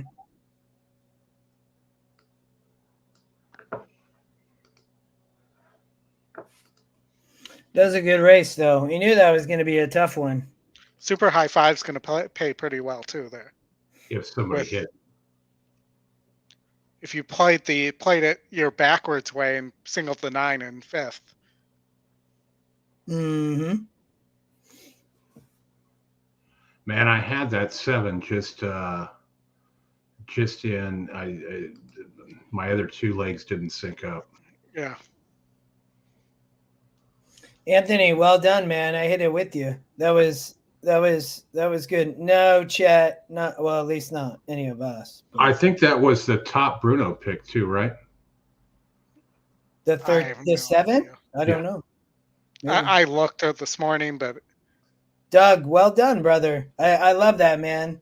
Exacta, what are the probables on the exacta? I bet it actually pays pretty Winner good. 7, Super Blessing. Second, what do you think the exacta Irish pays? Aces, third, number 3, Bapio. 4th was number 5. No, I have it. What do you think it pays? Number 9, Ohana Honor. 65. That's gonna numbers say 85 to 1. 9. It's official that way. Super Blessing off paid a good nearly 70 to 1. Paid about 767 to 1. In these turf races, and that was Bruno's Super Blessing pick. got through. Irish Aces had to cover ground, and that was the difference in 140. No, the difference was the stumble out of the gate by the 13.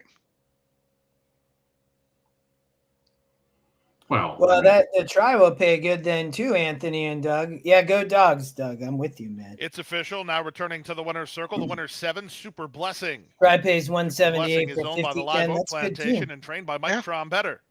The winning rider is Edwin Gonzalez. Bred by Live Oak Stud, a 3-year-old baked by Temple City and Bird of Paradise by Summer Bird. Super Blessing, your 47th. Yeah, but the pick 5 opened with a 1-2 shot.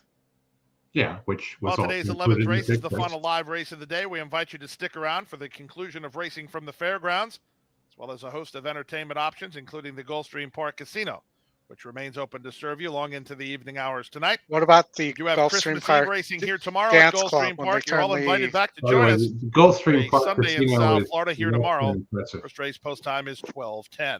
Yeah, 178.10. Super Blessing. All right, brothers. His second. So the 20-cent victory of the day. It's also a riding double for jockey Edwin Gonzalez. Up to win the first leg of your Rainbow 6 and Tropical Turf Pick 3. Well, win the final 1-2 shot pretty much. You're with Super Must Blessing. have had a lot single to it. Mm-hmm. But that's the way 1-2 shots work. And there is a $6,900 carryover in the dollar. Exacta 134.60. The trifecta 178.10. Superfecta $2,276.70. Merry Christmas, you guys. Happy holidays. 67 for a dime. Yeah, shut off, Pete. There we go. In the winner's circle now, Billy Badgett making the presentation to the team behind Super Blessing. Congratulations to Mike Trombetta and his team and jockey Edwin Gonzalez. All right. Mike and his Trombettas. I think just having that support helps, and you really have to. You gotta love Mike and his Trombettas. Thank you, everybody who tuned in. Thank you for your support, continued support of the show, of the platform. We appreciate it. We'll be back on Tuesday, the 26th at 3 p.m. Eastern for the Santa Anita opening day, which will include several stakes races, included graded stakes, as well as possibly a golden hour ticket. We'll see how things go. Merry Christmas, Doug. Thanks, Anthony, for joining. Thanks, everybody, for joining. Tutorials coming up soon. Yes, they are Wednesday, Thursday, and Friday nights. There's an afternoon one. There's also a Spanish language one. Go to EquinEdge.com and click on coaching classes. So we're always around for all that kind of fun stuff, especially with Turfway going at night. That's always kind of fun. So again, thanks. Hit the like button. Appreciate you guys. If you got any questions, you know where to find us. Later on. Have a good holiday.